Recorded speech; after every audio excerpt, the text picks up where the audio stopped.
Chapter 1735. A Nest of Monsters. Chapter 1735. A Nest of Monsters.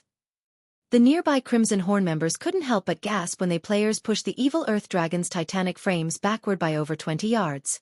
They were as shocked as if they had witnessed two ants push back a tiger and a lion. How is this even possible? Is Zero Wing just a nest of monsters? Both Crimson Horn's members and the various spectating players at the primordial divine ruin were at a loss for words. Aside from how massive the evil Earth Dragons were, just the fact that they possessed the strength of mythic monsters should make them impossible for players to go up against. Watching Black Flame kill a mythic evil demon had been scary enough, yet two more monstrous players had risen in Zero Wing. No. This can't be possible. They must have used some kind of special potion to boost their strength. They can't keep this up for long. Windhunter's eyes nearly fell from their sockets when he saw the evil Earth Dragon slide back. He was sure that Kola and Turtledove must have used some special method to grant them the strength to face mythic monsters for a short time.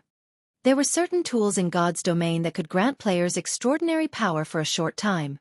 Even Windhunter had such a tool in his possession, but it wasn't strong enough to allow him to go toe-to-toe with a mythic monster. As for the possibility that Zero Wing actually had two more players on Black Flame's level, that was simply absurd.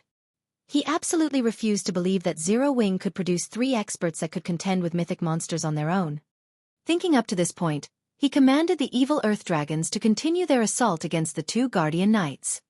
Once the two mythic evil beasts had stabilized themselves, they whipped their tails at the two MTs. The massive tails swept up a powerful storm as they moved, forming a pitch-black rift wherever they passed. Faced with such an attack, even a Tier 2 metric tons with their life-saving skill activated would risk an instant death if they took the strike head-on. However, Kola and Turtledove remained unfazed as they swung their Tier 3 mana weapons again. Two silver lights then clashed with the evil Earth Dragon's colossal tails as two loud explosions echoed across the battlefield. Even the crowd at the primordial divine ruin, which was over 1,000 yards away, could clearly hear the explosions. This time, neither side had gained an advantage over the other by the time the clash ended. However, the ground beneath them had cracked, the fractures extending out over 20 yards away. The frightening display of power made the watching players shudder. Boom, boom, boom. Despite the clash ending in a draw, neither side wanted to give up the fight. For a time, both sides exchanged one blow after another. Meanwhile, the surrounding Zero Wing members massacred evil demons and evil beasts in a frenzy. Any Zero Wing member could solo a Great Lord, dealing around -50,000 damage with their attacks. As for Aqua Rose, Alluring Summer, Blackie, and Violet Cloud, who wielded Tier 3 mana weapons, their spells easily dealt over -100,000 damage to their targets, with some dealing over -200,000 damage. From time to time, they would also use large-scale destruction spells, causing hundreds of thousands of damage to a clump of monsters. Although the evil demons and evil beasts greatly outnumbered Zero Wing's army, the army of 2,000+ players had them completely outmatched. Before even 30 seconds had passed since the battle began, over 100 weakened chieftains and lords were killed already. None of the spectating powers had expected this battle to take this turn. They had assumed that Zero Wing would rely on its magic towers to protect itself. They had never thought that Zero Wing's members actually possessed such extraordinary strength. If the rest of Zero Wing's force weren't busy with the other evil demons and evil beasts, the small army would definitely slay the two evil Earth Dragons. With such power, it's no wonder why they had no interest in our partnership offers. Quiet Melody, who sat in an open-air restaurant in the primordial divine ruin, could not help but reveal a bitter smile as she watched Kola and Turtledove fight the evil Earth Dragons. She had thought that Zero Wing was trying to keep up appearances by refusing the various superpowers offers for cooperation, and would only lower its head after Beast Emperor's forces had cornered the guild. However, with Zero Wing's current display of strength, it certainly qualified to protect Silverwing Town without help. Not even the various superpowers could deal with mythic-ranked monsters so easily. With the 5 magic towers' absurdly long attack range, Zero Wing should have no problems defending Silverwing Town even after the town's protection period. That damned Windhunter. He nearly made us enemies with Zero Wing. Fortunately, we haven't actually fought Zero Wing's members yet. We should still have time to escape Zero Wing's notice. Crimson Ghost could not help but glare at the distant Wind Hunter as he watched the evil demons and evil beasts' extermination. Zero Wing's strength was nothing like what Wind Hunter had told him. Every one of Zero Wing's experts was ridiculously strong. Not even a Tier 2 player like him dared to face Cola and Turtledove head-on. With the MT's incredible destructive power, they could likely kill him in one hit. The fight before him could no longer be described as a battle. This was basically a one-sided slaughter. When Crimson Ghost recalled how he had lost over 100 guild experts, he truly felt fortunate. If not for that incident, he wouldn't have given the command to retreat. Had his army of 2,000 players assaulted Zero Wing's members, the consequences would have been disastrous. Seeing Zero Wing's frightening combat power also instilled an indescribable shock in Crimson Ghost. Not even the super first-rate guilds that ruled over the Dark Knight Empire were capable of fielding such a powerful player army. Yet, an up-and-coming guild from Star Moon Kingdom had accomplished just that. Moreover, based on his investigations, Zero Wing didn't have the support of any backers. Meanwhile, the 6 cloaked players from the Dark Hunters rested in a corner of the battlefield. After observing the battle for some time, the ranger carrying a crystalline longbow shook his head. This won't do. Zero Wing's members are much stronger than we anticipated. We're canceling our plans to plunder their weapons temporarily. Leader, although Zero Wing is clearly stronger than we had assumed, it isn't entirely impossible to kill the guild's ordinary experts. Those experts haven't even reached Tier 2 yet. We can simply kill them and flee. The commander definitely won't let us off the hook if we fail this mission. Although the ranger leading this party wanted to cancel the operation, the other 5 members shook their heads, objecting to the idea. When they thought about how frightening their commander was, in particular, and the punishment awaiting them if they failed, they couldn't help but shudder. Their party leader might be able to bear the penalty, but they couldn't. Hearing his party members' objections, the ranger glanced at Zero Wing's ordinary experts. As his party members had said, although these Zero Wing players had higher basic attributes than theirs, their combat standards were lacking. They hadn't even reached the half-step refinement realm yet. Most importantly, these ordinary experts were all Tier 1 players. The differences between Tier 1 players and Tier 2 players weren't limited to basic attributes. There was also a massive gap between their skills and physiques. With the strength of their 6-man party, they should be able to pick off a few of these ordinary experts before departing safely. Based on his observations, there were fewer than 10 players on Zero Wing's side that could pose a threat to their party. The others weren't a problem. Fine. But finish things quickly. Flee as soon as you get your hands on their weapons, the ranger said, nodding after giving the matter some thought. Their mission required that they obtain the weapons Zero Wing's peak experts wielded, but trying to kill Cola and the others was too much of a challenge right now. On the off chance that Zero Wing's peak experts surrounded them, their deaths would be almost certain. If they targeted the weaker experts, though, they'd have higher chances of success. Although they wouldn't obtain the weapons Zero Wing's peak experts wielded, at least they wouldn't return empty-handed. Under the ranger's lead, the Dark Hunter's 6-man party charged towards Zero Wing's members, who were embroiled in a battle with the evil demons and evil beasts.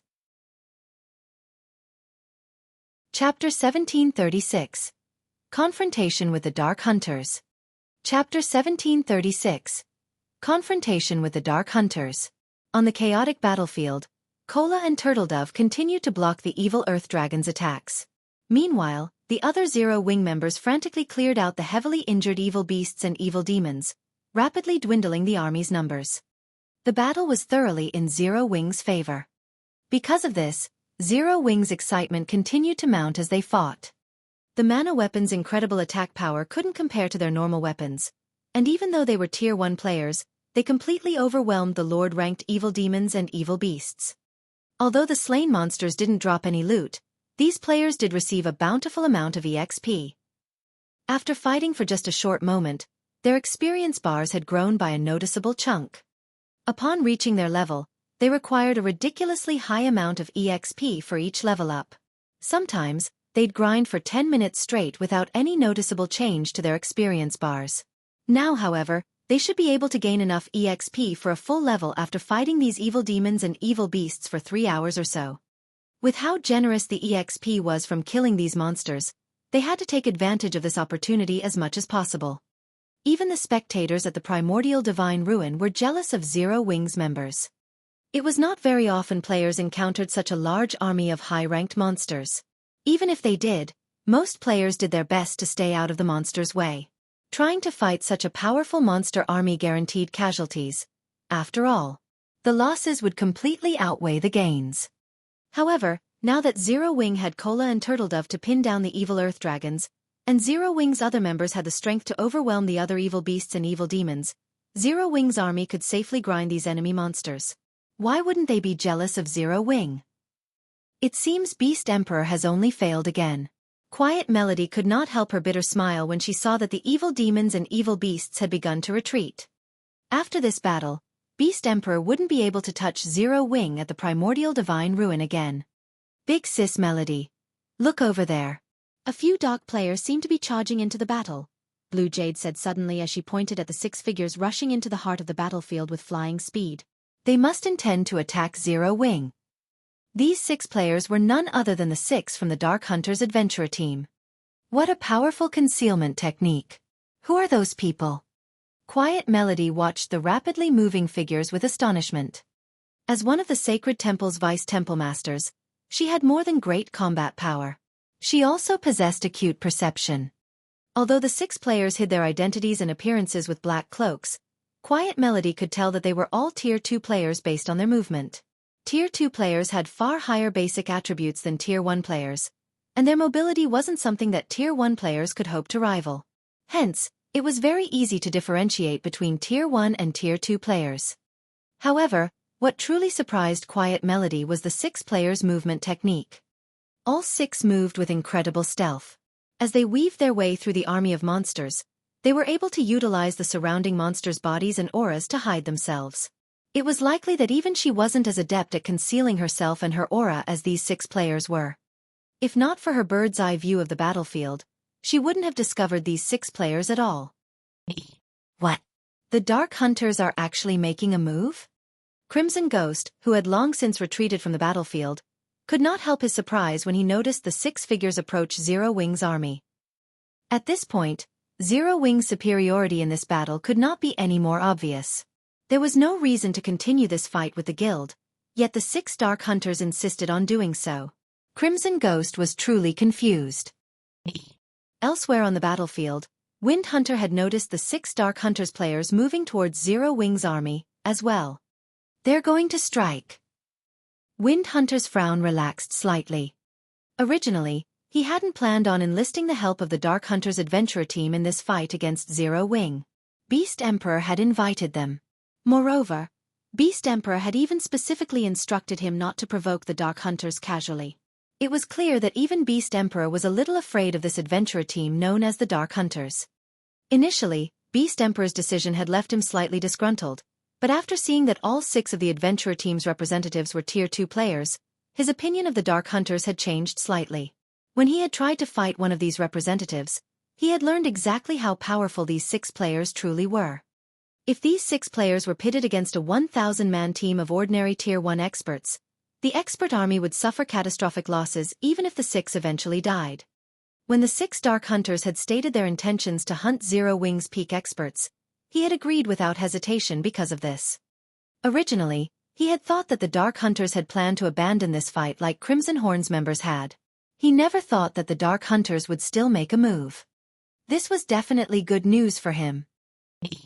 As Wind Hunter considered his next move, the 6 Dark Hunters reached the edge of Zero Wing's army.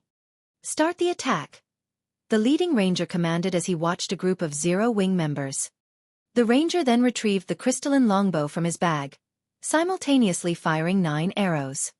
Combat technique, 9-star strike. Suddenly, the 9 arrows split and flew at 9 different Zero Wing players. Moreover, every arrow targeted the players' blind spots. Dang, dang, dang. Although the ranger's aim had been accurate, the 9 Zero Wing members noticed the attacks and responded by swinging their weapons at the incoming projectiles. However, they felt as if they had struck an immovable wall the moment their weapons touched the arrows. Not only did the resulting vibrations hurt their arms, but they were also forced to retreat. The power the arrows contained could even rival a High Lord's attack. As Tier 1 players, They wouldn't be able to block such an attack unless they used their berserk skills. However, Zero Wing's ordinary experts all wielded Tier 2 mana weapons, which granted them great strength.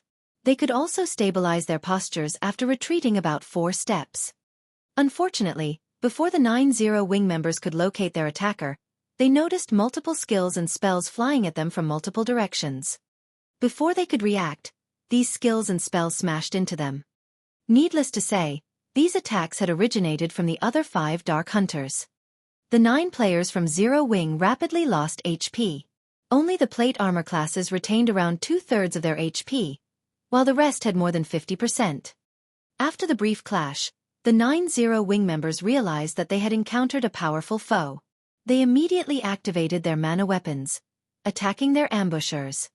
Facing attacks that could rival the power of High Lords, the 6 Dark Hunters chose not to block the attacks directly, but to dodge or deflect them. This situation rendered the 9 Zero Wing members utterly helpless about their current predicament.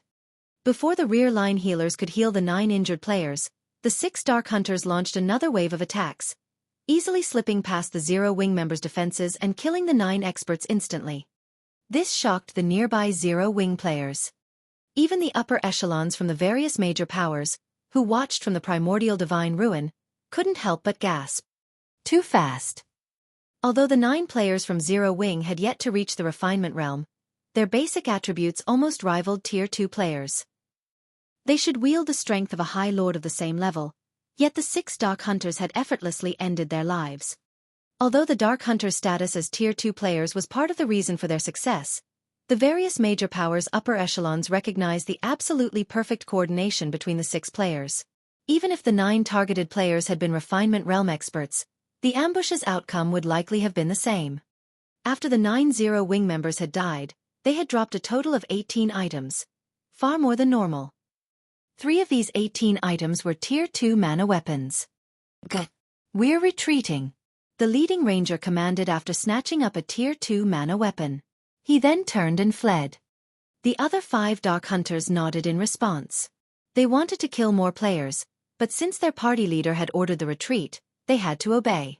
Following which, they dully picked up an item closest to them and fled back into the Evil Demon and Evil Beast army.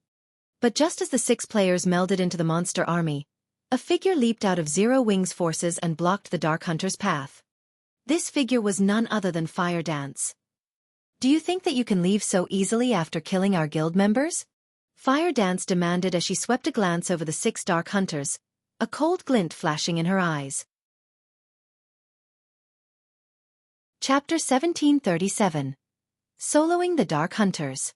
Chapter 1737. Soloing the Dark Hunters. Fire Dance's sudden appearance abruptly halted the 6 Dark Hunters' retreat. Fire Dance didn't currently wear her black cloak, so both her appearance and level of 52 were available for everyone to see. Although her weapons and equipment didn't particularly stand out, Fire Dance radiated an unruly charm that felt like a daunting pressure weighing down on these Dark Hunters' members. When the Dark Hunters looked at Fire Dance, she seemed like the absolute overlord of her surroundings. So fast. Fire Dance's appearance had surprised Lonely Lamp, the ranger and the Dark Hunters' party leader. His party had specifically chosen to strike far away from any of Zero Wing's peak experts. The closest peak expert had been several hundred yards away. By the time the guild's peak experts could have ridden to the rescue, their party would have already completed their mission and fled the battlefield. Less than 20 seconds had passed since they had launched their assault against Zero Wing's 9 ordinary experts, yet Fire Dance had caught up with them. Her movement speed should be nearly double theirs. What bold words! Do you believe that you can stop all 6 of us by yourself? An emaciated assassin among the Dark Hunters asked, sneering. That's right. We are surrounded by evil demons and evil beasts. Do you really think your allies can come to your aid in time? A beautiful female elementalist said with a faint smile. Our original mission was to kill Zero Wing's peak experts like you. Now that you dare to block our path, we'll just use this opportunity to kill you. That way, we'll complete our mission perfectly. The other Dark Hunters nodded in agreement, killing intent radiating from their eyes. They currently stood in the midst of the Evil Demon and Evil Beast army. They were also roughly 200 yards away from the nearest Zero Wing member. It would take quite some time for Zero Wing's members to reach their location. They might not be confident in taking on Fire Dance one-on-one, but they outnumbered the female assassin by 6-1. By charging at them alone, Fire Dance had simply jumped into the jaws of death. Yet, Fire Dance had still been so foolish. Her actions rendered them utterly speechless. Was she a fool? Or had the woman lost her mind? Even the various superpowers, who were relatively familiar with Fire Dance's strength, were confused about the female assassin's actions, let alone the Dark Hunter's party. Is she tired of living? Does she not recognize those 6 players' strength? When the various superpowers' upper echelons saw Fire Dance charge into the army of evil beasts and evil demons, blocking the 6 Dark Hunters' path, they felt as if Zero Wing's members were a bunch of lunatics. It wasn't unusual to see Black Flame make such bold and arrogant moves. He qualified to do so after all, but Fire Dance. Ha ha ha. Zero Wing is finally going to suffer a little. Wind Hunter could not help but laugh at the situation. When he noticed Zero Wing's members trying to reach Fire Dance to offer their help, he commanded some of his evil demons to stop them. While the 6 Dark Hunters had spoken, they had subtly surrounded Fire Dance, preventing her escape. Watch her speed. Ranged players, maintain your distance from her. Sharp, you'll be the distraction. Make sure she doesn't escape. We have to finish this fight as quickly as possible. Lonely Lamp commanded as he retrieved his crystalline longbow from his back. The other 5 Dark Hunters nodded in response. The emaciated assassin, Sharp Blade, then charged at Fire Dance with a Tier 2 Berserker and a Tier 2 Swordsman close behind him. At the same time, the Tier 2 Cleric at the rear cast the Tier 2 instantaneous spell, Holy Mark on Fire Dance. Now, even if Fire Dance used Vanish and entered a forced stealth state, their party could keep track of her. As for Lonely Lamp and the Tier 2 Elementalist, they coordinated their attacks, firing from the female assassin's sides. In the blink of an eye, multiple attacks flew towards Fire Dance from different locations. Pay for your arrogance. Sharp Blade shouted as he used shadow steps, appearing behind Fire Dance instantly. He then thrust his aqua blue short sword at Fire Dance's back. Tier 2 skill. Triple interception. Suddenly, Sharp Blade's short sword transformed into 3 streaks of shadow that aimed for Fire Dance's blind spots. Although each shadow's power wasn't strong, the strikes couldn't be blocked with shields or weapons. They could only be dodged or stopped by a defensive skill. In the meantime, the Berserker charging at Fire Dance from the front raised his battle axe and slammed it at the ground before him. Tier 2 skill, Fracturing Spikes. Stone spikes rose from the ground beneath Fire Dance's feet, entrapping her. Meanwhile, the Tier 2 Swordsman used a normal slash against his target. As for Lonely Lamp and the female Elementalist, they sent numerous arrows and fireballs at the female assassin. As they watched the 6 Dark Hunters assault, the spectators at the Primordial Divine Ruin gasped. Even the various superpowers peak experts wore serious expressions when they saw this coordinated offensive. The Dark Hunters' coordination and skill utilization were simply perfect. Even peak experts like themselves would fall under such a seamless bombardment.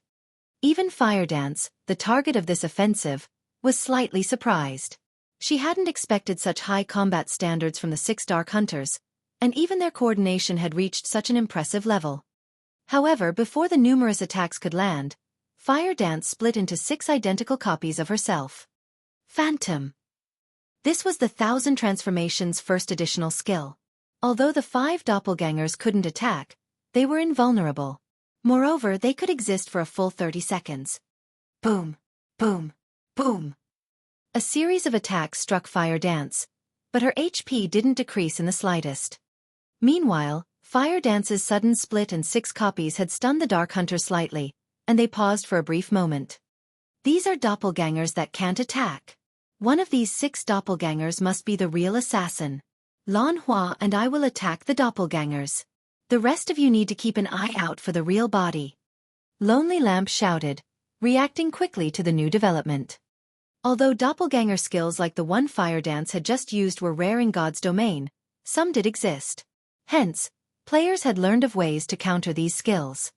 In a one-on-one fight, players would have to flee and wait for the skill's duration to end, but if a party were to face such a doppelganger skill, the ranged players could launch AoE attacks, hitting every doppelganger simultaneously to determine the real body's location. The melee players could then take advantage of this information to attack the enemy's main body. Immediately, Lonely Lamp and the female elementalist, Lan Hua, launched spells and arrows at all 6 Fire Dance copies. However, before they could do so, Fire Dance had switched positions with one of her doppelgangers and appeared beside the Tier 2 Berserker. She then lightly swung 1,000 transformations at her target. Surprised, the Berserker hurriedly executed Whirlwind Slash to repel Fire Dance. Boom! The instant the Berserker's battle axe collided with 1,000 transformations, however, the man's expression darkened. He felt as if he had just struck an impenetrable wall. Not only did his weapon stop abruptly, but the intense feedback forced him to take a step backward. Just as the Tier 2 Berserker stepped back, the Tier 3 mana dagger in Fire Dance's left hand glowed with a beautiful red light as the assassin thrust it towards the Berserker's heart. Damn it! The Berserker was close to losing his mind. You forced me to do this. He currently wielded a two-handed weapon. In terms of strength, he should be stronger than players who used one-handed weapons, yet Fire Dance had surprised him by relying on 1,000 transformations. Her first attack didn't leave him any energy to deal with the weapon in her left hand. As the Berserker finished his statement, his skin began to turn a dark shade of red. His body then seemed to grow a little larger, and just as the Tier 3 mana dagger was about to reach the Berserker, 2 long swords appeared, blocking its path. Boom! Following the sound of an explosion, Fire Dance involuntarily took 3 steps backward, and she gave the Tier 2 Berserker before her a surprised look. The Berserker no longer resembled a human. Instead, he had taken the form of a 4-armed, humanoid lizard. The Berserker now wielded 2 one-handed axes and 2 long swords in his 4 hands. You're quite impressive to force me to transform. But I'll be taking your life now. The Tier 2 Berserker sneered as he charged at Fire Dance. Silence dominated the battlefield. Meanwhile, the spectating crowd at the Primordial Divine Ruin watched this unbelievable scene with dropped jaws.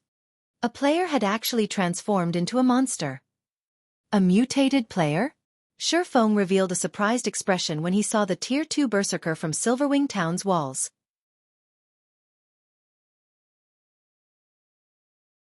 Chapter 1738. Dark Mutation. Chapter 1738.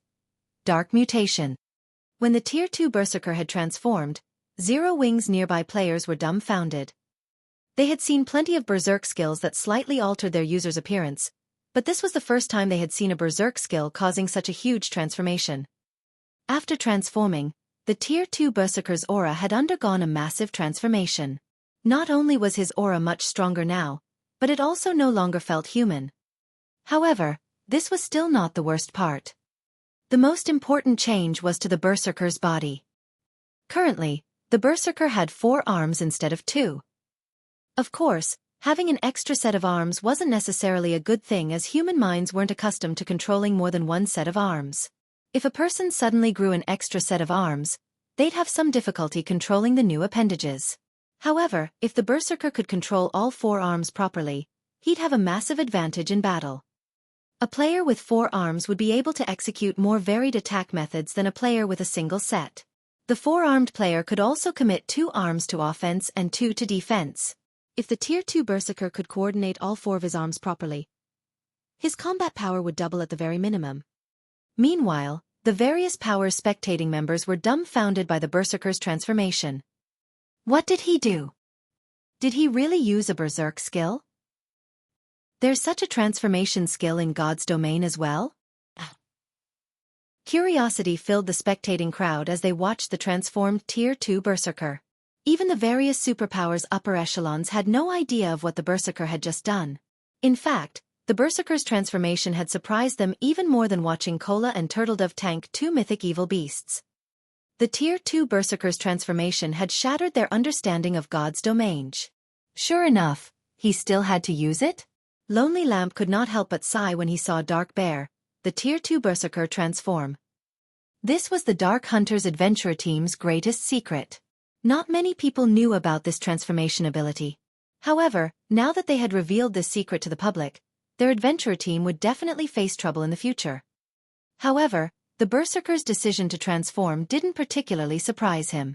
After all, Fire Dance had displayed extraordinary combat power. Had Dark Bear refused to transform, she would have likely killed him already. Aside from Lonely Lamp and the other Dark Hunters members, only Xueqi had a clear idea of what was happening as he watched the battle from Silverwing Town's walls. The Tier 2 Berserker's transformation ability was known as Mutation in God's Domain. Mutation was a method of increasing one's combat power by abandoning one's human body. It was somewhat similar to Demon Player's demonification. The transformation process had no time limit, and it could be activated and deactivated at any time. To become a mutated player, one had to perform a particular ritual, which required the sacrifice of many players, even dark players. In addition, despite being dark players themselves, mutated players hunted other dark players. They did so because it was the only way a mutated player could mutate further and grow stronger. This was akin to how demon players improved their ranks. Only, mutated players had more of a restriction than demon players. Moreover, mutated players gained more combat power when they transformed than demon players. This was because, in their mutated form, mutated players would gain a body that was far more suitable for battle. Their attributes and life ratings also increased. In return, physical control became more difficult. Mutated players had a harder time remaining calm in their mutated form, as well. But one had to admit that mutation allowed players to become extremely powerful. Xueqi had never expected to find a mutated player at this stage of the game. By becoming a mutated player, players took a similar stance as the evil god's temple, becoming antagonistic to both dark and normal players. Furthermore, gaining a mutation was incredibly difficult as the process couldn't be conducted on the god's domain continent. Normally, mutated players would only appear after pathways between the continent and other worlds opened. Back on the battlefield, after a short moment of silence, the transformed berserker charged at Fire Dance. Not only had the berserker gained an extra set of arms after his transformation, but his movement speed and reaction speed had also undergone a qualitative transformation. In the blink of an eye, the berserker appeared before Fire Dance. He then swung his one-handed axes down at the female assassin, while his two long swords flew towards Fire Dance's sides. The weapons moved so quickly that even Tier 2 players would barely be able to keep up with them. Die! As Dark Bear shouted, his arm muscles bulged, and his weapon speed increased even further. Tier 2 skill, Rock Smash. Once Fire Dance recovered from her shock, she simply swung the Tier 3 mana dagger at the incoming axes, rather than activating a life-saving skill to protect herself from the sudden assault. Silver divine runes lit up along the dagger as it was about to collide with the axes. Boom! Sparks scattered as the weapons collided, and the resulting impact shockwaves cracked and shattered the ground beneath the weapons. Lonely Lamp and the other Dark Hunters, who watched from the sidelines, were dumbfounded by this scene. Fire Dance's attack had actually sent Dark Bear flying back by a full 15 yards. When Dark Bear landed, his arms, which wielded the two axes, trembled violently, whereas the axes themselves released a low hum. Meanwhile, a damage of more than -2,000 had appeared above Dark Bear's head. Although receiving -2,000 damage was nothing considerable since Dark Bear had over 100,000 HP after transforming, if this scene repeated, it'd only be a matter of time before Dark Bear died. However, the most unbelievable aspect of the clash had to be the fact that Fire Dance had accomplished the feat without activating a berserk skill. After entering his mutated form, Dark Bear's strength rose by 80%, yet he had still lost against Fire Dance's strength. Is she a monster? Dark Bear wondered to himself as he stared at Fire Dance in shock. Dark Bear could tell that Fire Dance had simply used the previous exchange to probe his strength. She hadn't used her full power. During that exchange, the Zero-Wing Assassin hadn't even used a skill. Had Fire Dance applied a skill to her previous attack, the power of her strike would have definitely been much stronger. Had that attack struck his body, rather than his weapons, he would have likely lost at least 50% of his HP. In other words, Fire Dance only needed 2 attacks to finish him off. Even Lonely Lamp and the other party members now feared Fire Dance, watching her with somber expressions, not to mention Dark Bear. Similarly, the outcome of the exchange between Dark Bear and Fire Dance had stupefied the crowd at the primordial divine ruin. Based on the change in Dark Bear's aura, they knew that the Berserker's basic attributes had increased by a significant margin, yet his transformation was meaningless before Fire Dance. However, What these players didn't know was that the strength Fire Dance could exert after sacrificing 1 point of durability from her Tier 3 mana dagger was far beyond what any berserk skill could achieve. We can't hold back against her. Everyone, transform. We need to finish her off quickly. If the other peak experts get here, we'll be in trouble. Lonely Lamp hurriedly commanded, losing his previous composure. Fire Dance alone was already troublesome for them. If another of Zero Wing's peak experts arrived, they would have no choice but to turn tail and flee. After saying so, Lonely Lamp and the other 4 Dark Hunters took on their mutated forms, but not all of them had grown an extra pair of arms like the Tier 2 Berserker. Lonely Lamp grew an extra pair of eyes, and his arms merged with the crystalline longbow he wielded. Overall, these players' transformations suited their classes. You are the first player to single-handedly force our entire party to transform since we joined God's domain. But at the end of the day, you're still just one person. As long as we ignore the risks, we will secure victory, Lonely Lamp said, smirking at Fire Dance. He then retrieved 12 black arrows that radiated a horrific aura from his bag. At this point, Lonely Lamp had no intention of holding anything back. He had found these 12 black arrows from an ancient ruin, and each of them had the power of a peak Tier 3 attack. They even posed a threat to Tier 4 existences. Is that so?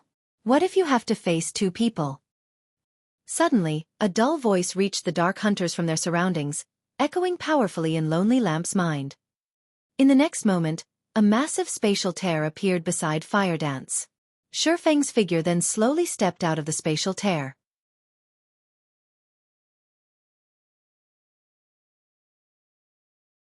Chapter 1739.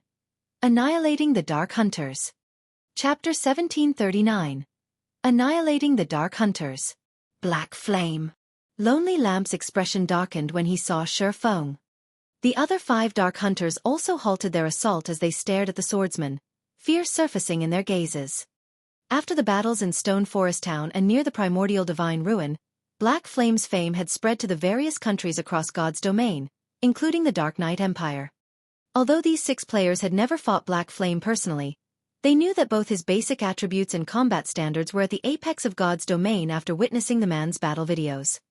Even under normal circumstances, their 6-man party would have to take extreme care around Black Flame. Originally, they had a chance of completing their mission since Fire Dance had been alone, but now that Black Flame had joined the fray, their chances were uncertain. Black Flame is finally making his move. The various superpowers watching from a distance could not help but grow excited upon Xueqi's appearance. They had very eagerly watched the clash between Fire Dance and the Dark Hunters, but they had also worried that the female assassin might die. They had been worried because they wanted to see the 6 Dark Hunters' true strength. This was the first time they had encountered players that could transform into monsters. They hadn't even known that was possible until today. Naturally, they had to collect as much information on these 6 players as possible. They might even discover some clues that could help them acquire this power.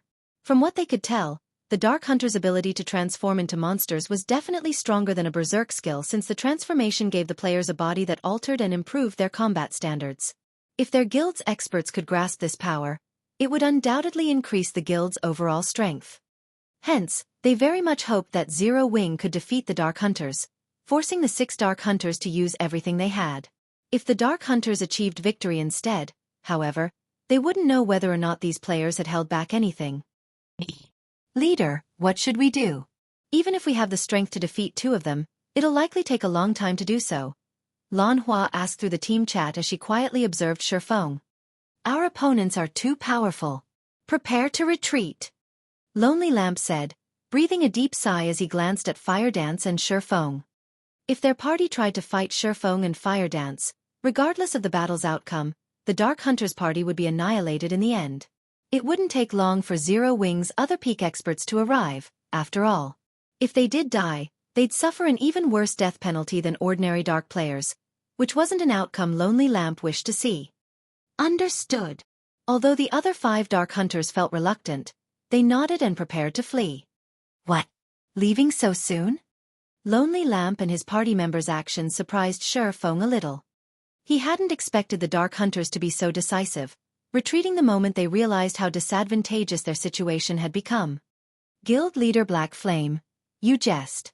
We are not so foolish as to think that the 6 of us can stand against you and Commander Fire Dance. Lonely Lamp calmly explained as he looked at Xueqi. Since we've already accomplished our mission, albeit barely, we will be taking our leave. Saying so, Lonely Lamp fired the 12 black arrows in his hands, aiming 4 at Fire Dance and 8 at Xueqi. Each arrow carried power at the peak of Tier 3. Current players had no chance of blocking them. Even against a monster like Xueqi, Lonely Lamp was confident that his arrows would push the swordsman back slightly. Meanwhile, their party could use the opportunity to leave the area safely. However, Xueqi unhurriedly unsheathed Killing Ray and lightly swung the blade at the air. Suddenly, a blue lightning bolt tore through the space before him. Lightning slash. The massive lightning bolt devoured all 12 black arrows instantly, and the intense shockwaves that resulted even made the surrounding space tremble. After a brief moment, the black arrows disintegrated. Lonely Lamp and his companions, who prepared to run, were thoroughly dumbfounded. They forgot about their retreat as they stared at the vanishing black arrows. How is that possible? Lonely Lamp could not believe what he had just seen. Those were 12 black arrows they were talking about. Even a mythic monster would have trouble dealing with such an attack, yet Xueqi had crushed it with a single move. For a moment, he even wondered if heaven were playing some joke on him. He truly hadn't thought that Xueqi would actually block all 12 black arrows successfully. He had watched Xueqi's battle against the mythic evil demon. The man shouldn't be capable of blocking the black arrows so easily. At the very least, blocking the attack should have pushed the swordsman back by over a dozen yards. Naturally, the spectating crowd was similarly dumbfounded. Strong. Too strong. The various superpowers were no strangers to black arrows. They all had their own small stockpile. Normally, these arrows were stored in their guild warehouses, only to be used against sufficiently valuable bosses. However, after watching Xueqi destroy 12 black arrows so effortlessly, they felt like fools. They had all treated these black arrows, which could be blocked so easily, like priceless treasures. You can't possibly think that you can leave safely after that little trick, do you? Xueqi said indifferently as he glanced at the 6 dark hunters before him. Leader, what should we do? Lonely Lamp's party members asked the ranger. Previously, they had only feared Xueqi due to his fame, but after watching him destroy 12 black arrows in an instant, true fear gripped their hearts. They finally realized why so many people called Xueqi a monster. We don't have any other choice. Use the advanced Mad Demon Potion. Lonely Lamp said, gnashing his teeth as he stared at Xueqi. Hearing this, the other 5 dark hunters were shocked. The advanced Mad Demon Potion was a special berserk potion, which they had gone to great lengths to purchase. When consumed, it would grant mutated players like themselves another boost in power for 30 seconds. It was akin to a twofold berserk. However, this twofold berserk did not come without a price. Once the potion's duration ended, they would lose 40%'s worth of EXP. In addition, they would also fall into a weakened state for a short time. Hence, they understood that this potion should never be used unless absolutely necessary. But they also realized that this potion was their only chance of escape right now. Guild Leader Black Flame. You are as amazing as the rumors say. However, I'm afraid that you still lack the strength to keep us here. Saying so, Lonely Lamp took out an advanced Mad Demon Potion and drank it. The other 5 Dark Hunters did the same. Suddenly, the 6 Dark Hunters' auras grew more intense. Previously, their auras had rivaled great lords of the same level, but now, their auras were even stronger than that of a Grand Lord of the same level. Immediately, the 6 players split up and ran. I don't think so. Xueqi revealed a calm smile. Following which, he activated Power of Darkness, skyrocketing his basic attributes. He then stabbed the abyssal blade into the ground. Forbidden Domain. Abyssal Curse. With Xueqi as the center, pitch-black ripples spread up to a 30-yard radius. At the same time, every one of his enemies within a 500-yard radius became unable to use any skills, spells, or tools. Not only did Abyssal Curse's activation bind all 6 Dark Hunters, but it also decreased their basic attributes by 20%. Reacting quickly, the 6 tried to activate their control removal skills. However, no matter how much Lonely Lamp and the others willed for their skills to activate, their skills remained inactive. As the 6 Dark Hunters struggled to break free of their restraints, Xueqi raised Killing Ray once again and lightly swung the sacred sword at the Dark Hunters. Lightning Edge. Countless arcs of lightning formed before Xueqi, forming a river that devoured Lonely Lamp and the others. When the river of lightning faded, only 7 items lay on the ground where the Dark Hunters had stood.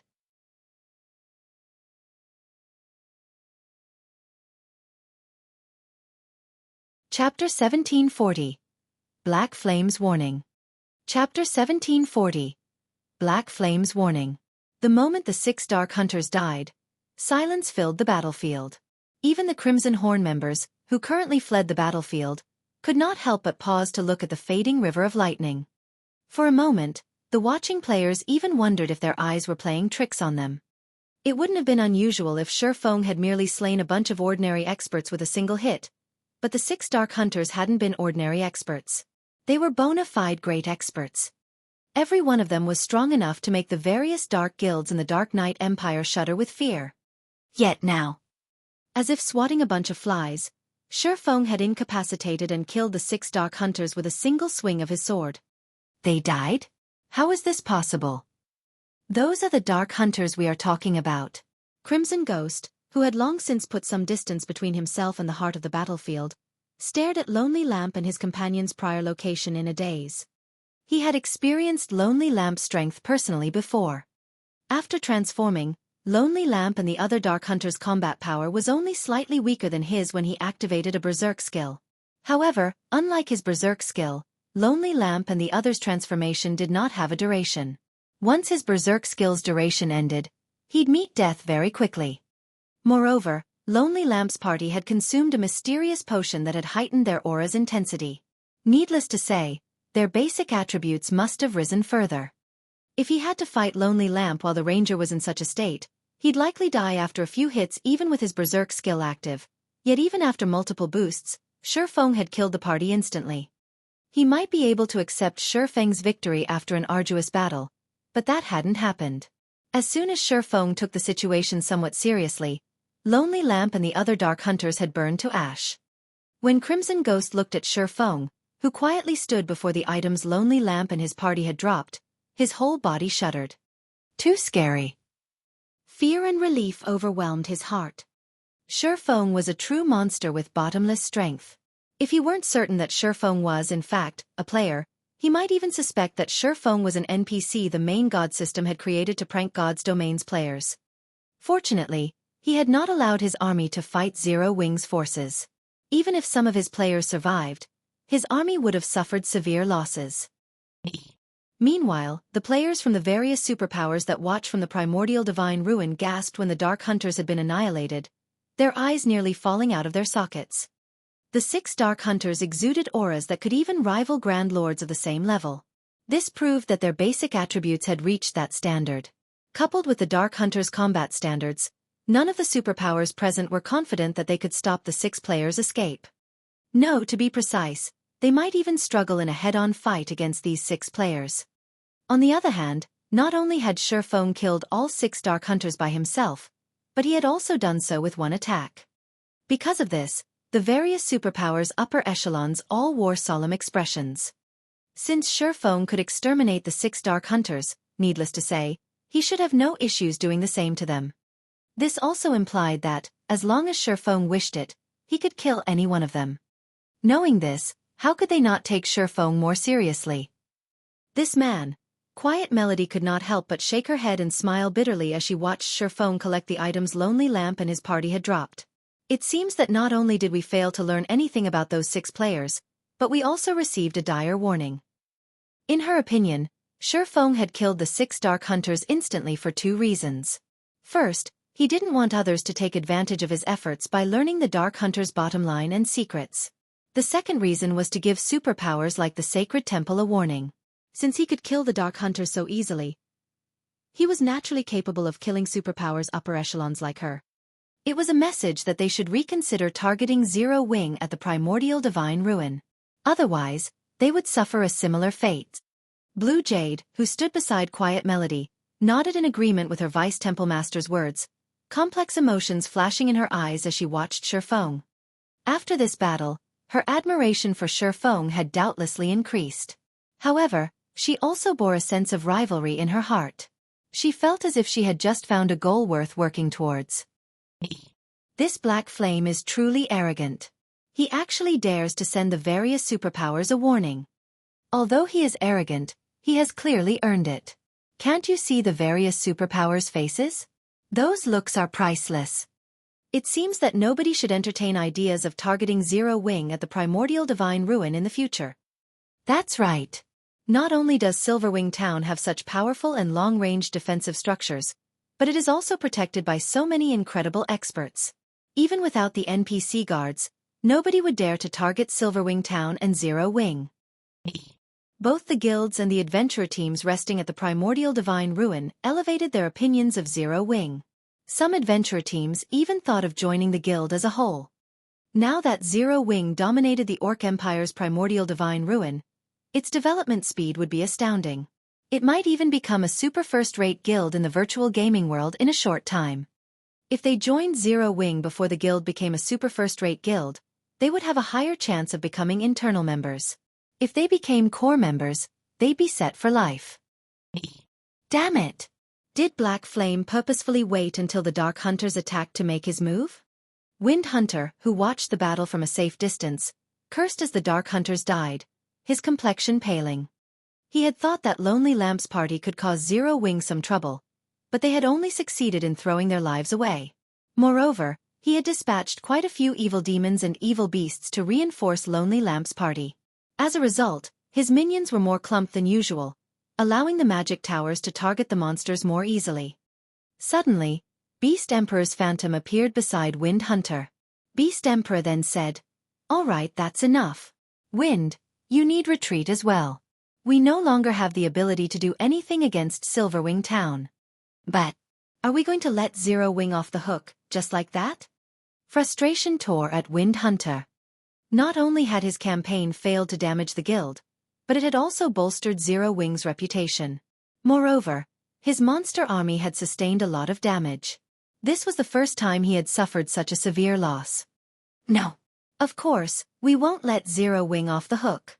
Regardless of my agreement with Nine Dragons Emperor or my personal reasons, I want to remove Zero Wing from God's domain permanently. But it's not time for that yet, Beast Emperor said as he glared at Xueqi's distant figure, killing intent radiating from his eyes. Because of that man, his path to promotion had been cut short. How could he possibly spare Zero Wing after the losses he had suffered? However, thanks to this operation, Zero Wing has provoked the Dark Hunters. Provoked the Dark Hunters? Wind Hunter could not help his confusion. That's right. The Dark Hunters Adventurer Team is a mysterious organization consisting of a bunch of lunatics. Nobody can guess their true thoughts. However, one thing you can be sure of is that they are a vengeful bunch. Now that Black Flame has killed Lonely Lamp, one of its core members, the Dark Hunters won't let Zero Wing get away with this, Beast Emperor said, sneering. Zero Wing will only maintain its arrogance for a short time. Once the Dark Hunters take action, Zero Wing's days will be numbered. I understand. Wind Hunter nodded. He then commanded his evil demons and evil beasts to depart from the battlefield. However, even though the evil beasts and evil demons had begun their retreat, Xueqi commanded Zero Wing's members to chase the monsters down. In the end, Zero Wing slaughtered another large number of evil demons and evil beasts. Meanwhile, news of this battle's outcome quickly spread to the neighboring countries.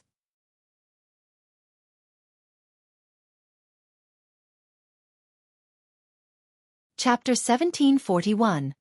Popular Silverwing. Chapter 1741. Popular Silverwing. After the battle outside of Silverwing Town, Zero Wing's prestige and reputation skyrocketed. Zero Wing is amazing. Even Beast Emperor's monster army is helpless against the guild. I've heard that you can get plenty of combat techniques from the primordial divine ruin.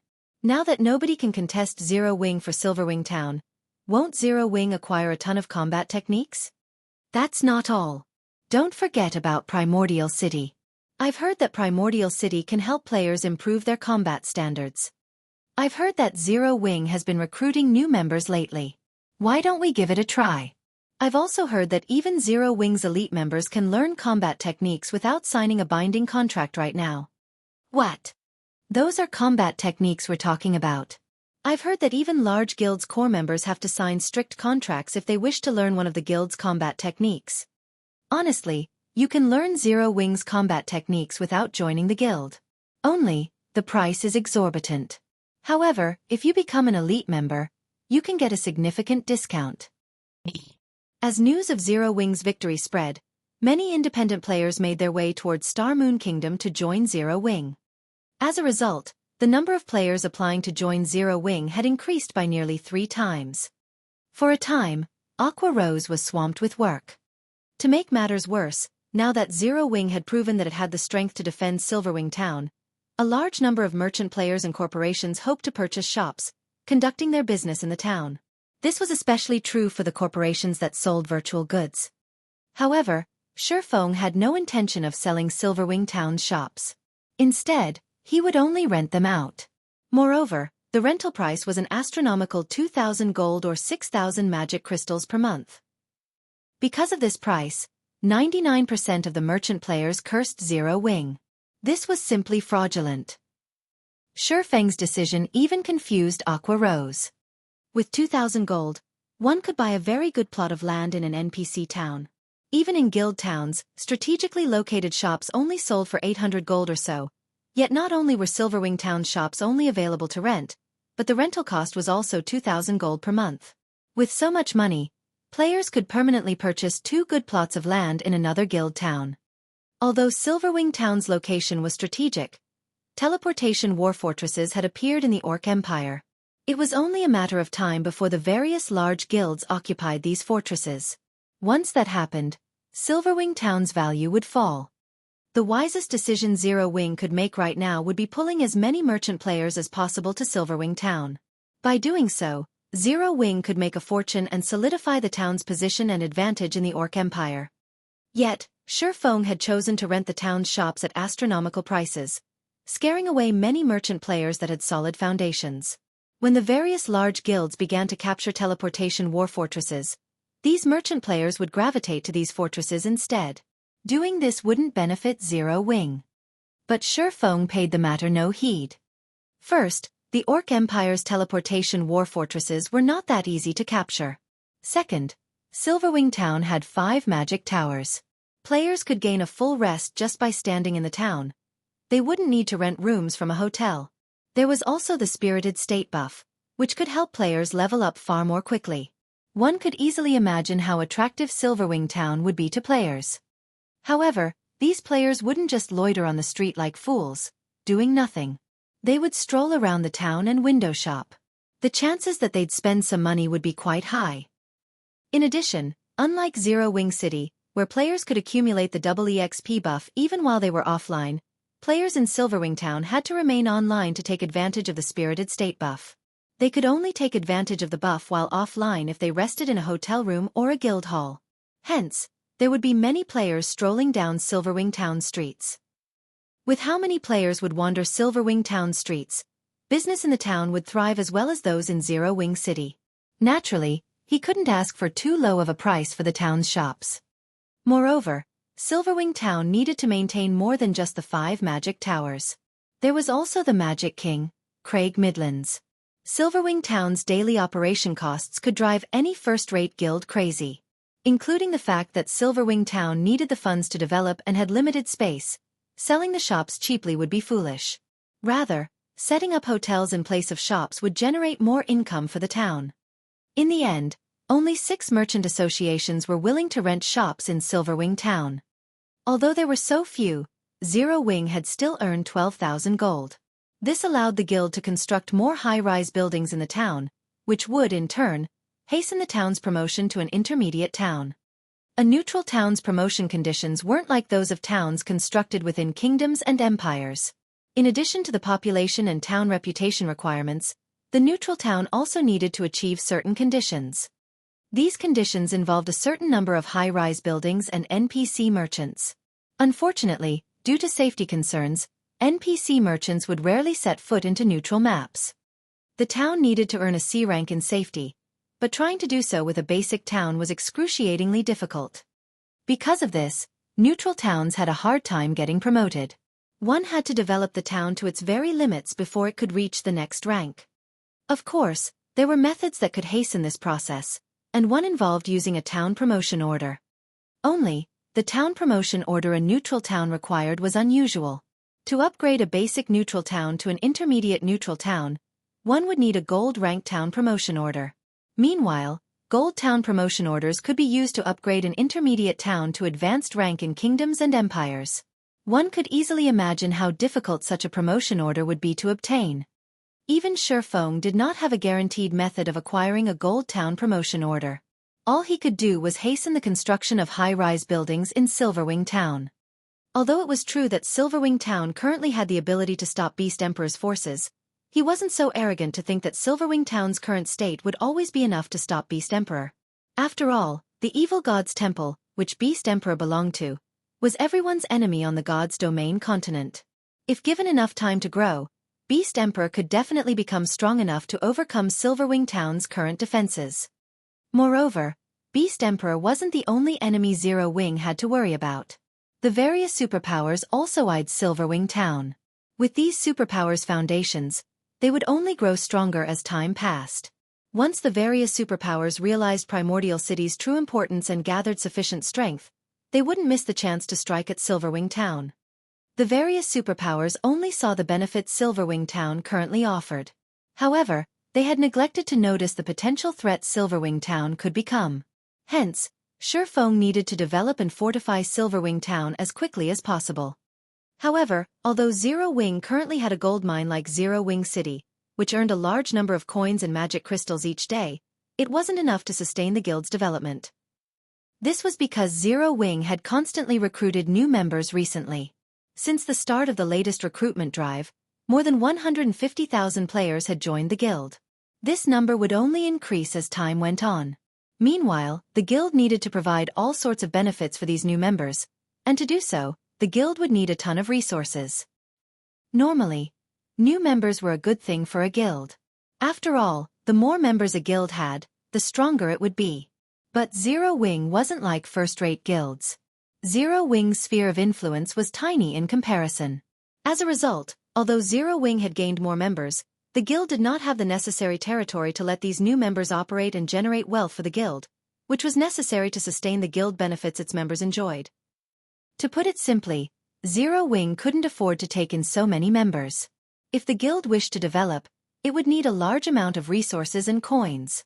Without the proper funds, the guild couldn't be self-sufficient. Meanwhile, after the battle, Xueqi returned to Silverwing Town's candlelight trading firm and began to evaluate the guild's latest harvest. After killing the evil demons and evil beasts, the guild had acquired nearly 2,000 evil energy crystals from this battle. This was a considerable harvest. However, it was a drop in the bucket compared to how many evil energy crystals Xueqi needed. Ha! What's this? As Xueqi inspected the loot from the Dark Hunters, he noticed a skeletal hand made entirely of crystal. Surprisingly, Xueqi couldn't actually inspect the skeletal hand normally. The system simply stated that it was an unknown item. His curiosity piqued. Xueqi used omniscient eyes to inspect the skeletal hand. The instant he tried to appraise the item, he heard the sounds of a series of system notifications.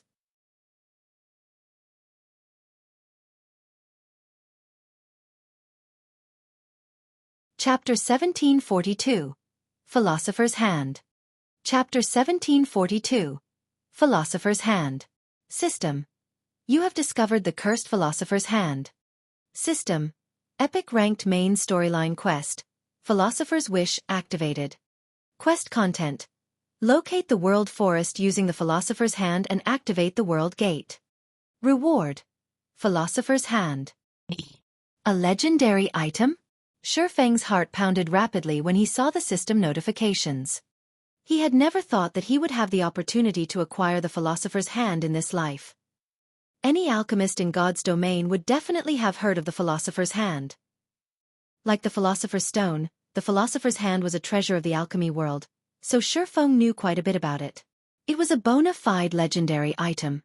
Unlike the Philosopher's Stone, the Philosopher's Hand was a complete, undamaged item.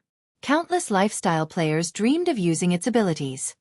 If one were to say that the power of the Philosopher's Stone focused on refining materials, Then the Philosopher's Hand focused on strengthening the standards of lifestyle players, allowing them to break through all kinds of bottlenecks easily and continuously elevate themselves to a higher level. In his past, the Philosopher's Hand had appeared in the hands of the first-rate guild Kingdom's Sword. With the help of the Philosopher's Hand, the lifestyle players working under Kingdom's Sword were able to develop rapidly. Back then, this incident had shaken the entire Dark Knight Empire. The trading firm operated by Kingdom's Sword also quickly became one of the top 3 trading firms in the Dark Knight Empire, inciting the other first-rate guilds' envy.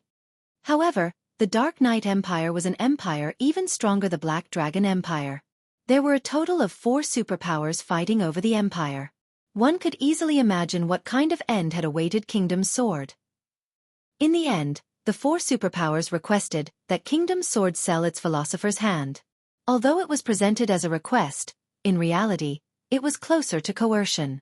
However, Kingdom's Sword had already grown to become an extremely powerful first-rate guild by then.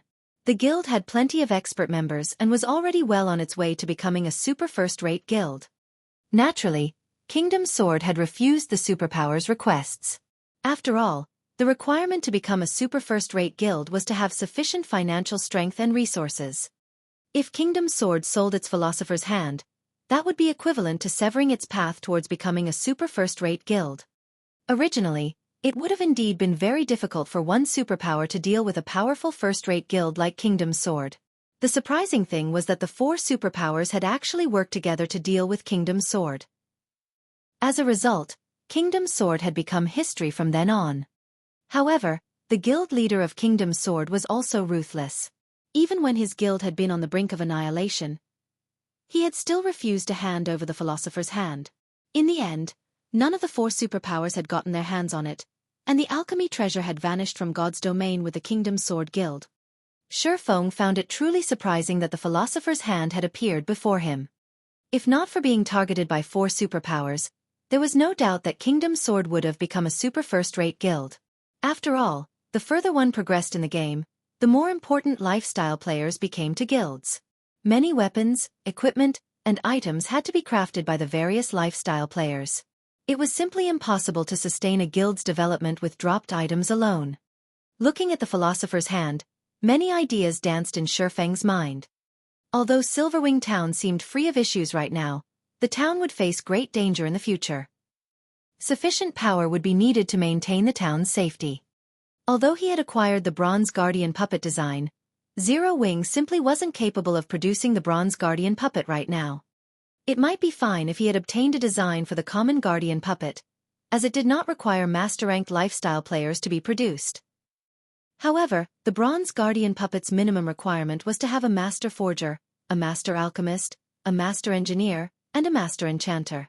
In addition, some parts needed to be made by 2 different kinds of masters, while some needed all 4 kinds of masters working together to make them.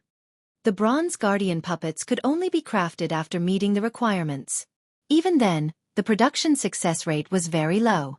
If one wished to produce the Bronze Guardian puppet reliably, the master lifestyle players selected had to be intermediate or advanced masters. Basic masters were too unreliable. Fulfilling these conditions was wishful thinking for the current Zero Wing. Master lifestyle players were not available on demand. Even 10 years after God's Domain had launched, basic masters had been extremely rare and had been greatly respected by the various large guilds, let alone intermediate and advanced masters. However, if Zero Wing acquired the Philosopher's Hand, it would be possible to nurture a bunch of basic masters within a short time. Building up some intermediate masters might even be possible. At that time, Zero Wing could start the production of the Bronze Guardian puppet.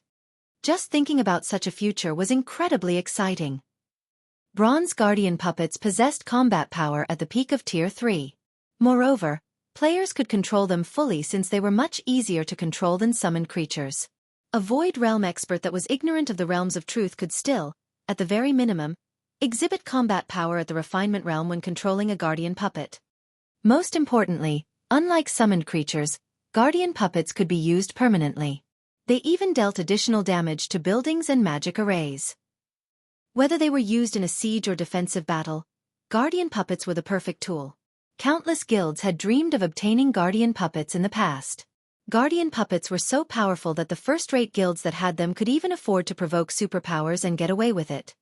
If he could produce several dozen bronze guardian puppets now, nobody in God's domain could threaten Silverwing Town. Even if 10 mythic monsters charged at the town, the monsters could be easily stopped with 40 bronze guardian puppets. After all, guardian puppets had extremely high defense, rivaling Tier 4 monsters. If he had 100 bronze guardian puppets right now, he would immediately set out to annihilate Ancient Rock City's evil god branch temple right now. Of course, these were only fantasies. However, with the Philosopher's hand, it was entirely possible to turn these fantasies into reality. Setting aside those ideas for the moment, Xueqi quickly inspected the Philosopher's hand statistics. Cursed Philosopher's Hand. As the creator of the Philosopher's Hand failed to complete his wish before death, the creator's soul had attached itself to the Philosopher's Hand and cursed it to lose all of its power. Only after removing this curse will the Philosopher's Hand recover its original abilities. 20 stalks of soul-dissolving flower are necessary to activate soul guidance and remove the curse. Soul-dissolving flower? What a ruthless price! Xueqi could not help but frown after reading the item's introduction. In God's domain, any item pertaining to souls was extraordinarily valuable. Xueqi knew a little about the soul-dissolving flower. It was an extremely rare epic material and the main material needed to produce the master-ranked meditation potion. The meditation potion was one of the rare few potions capable of helping players learn combat techniques more easily. After consuming a master meditation potion, the potion would offer players guidance that would help them grasp combat techniques very quickly. In the past, the potion had been highly sought after by the various major powers. Unlike skills and spells, players needed to train arduously to learn a combat technique. Even expert players struggled to learn basic combat techniques, not to mention advanced combat techniques and above. Hence, one could easily imagine how valuable the soul-dissolving flower was. On the market, each stock could sell for 300 gold. Even so, nobody would be willing to sell a soul-dissolving flower they had obtained as they were exceedingly rare. So rare that even the various superpowers could only get their hands on a small number. The flower's rarity was because it did not exist on the continent of God's domain. Instead, it only existed in other worlds and higher planes, which made them extremely difficult to acquire. Yet, the Philosopher's Hand actually required 20 stalks of soul-dissolving flower. At this moment, Xueqi finally understood why the Philosopher's Hand had only appeared after mainstream players had already reached level 80. At that time, the pathways connecting the continent of God's domain and other worlds had already been opened. Most likely, Kingdom Sword had only managed to collect the 20 soul-dissolving flowers after that event. It seems there's a need to make another trip to the Ice Crystal World. The only other world Xueqi could freely travel to right now was the Ice Crystal World.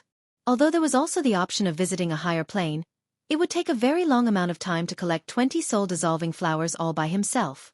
Meanwhile, there were many players in the Ice Crystal World. Done thinking, Xueqi contacted Lifeless Thorn and the other members of the Asura adventurer team and had them gather in White River City. After grouping up, they headed towards the Ice Crystal World.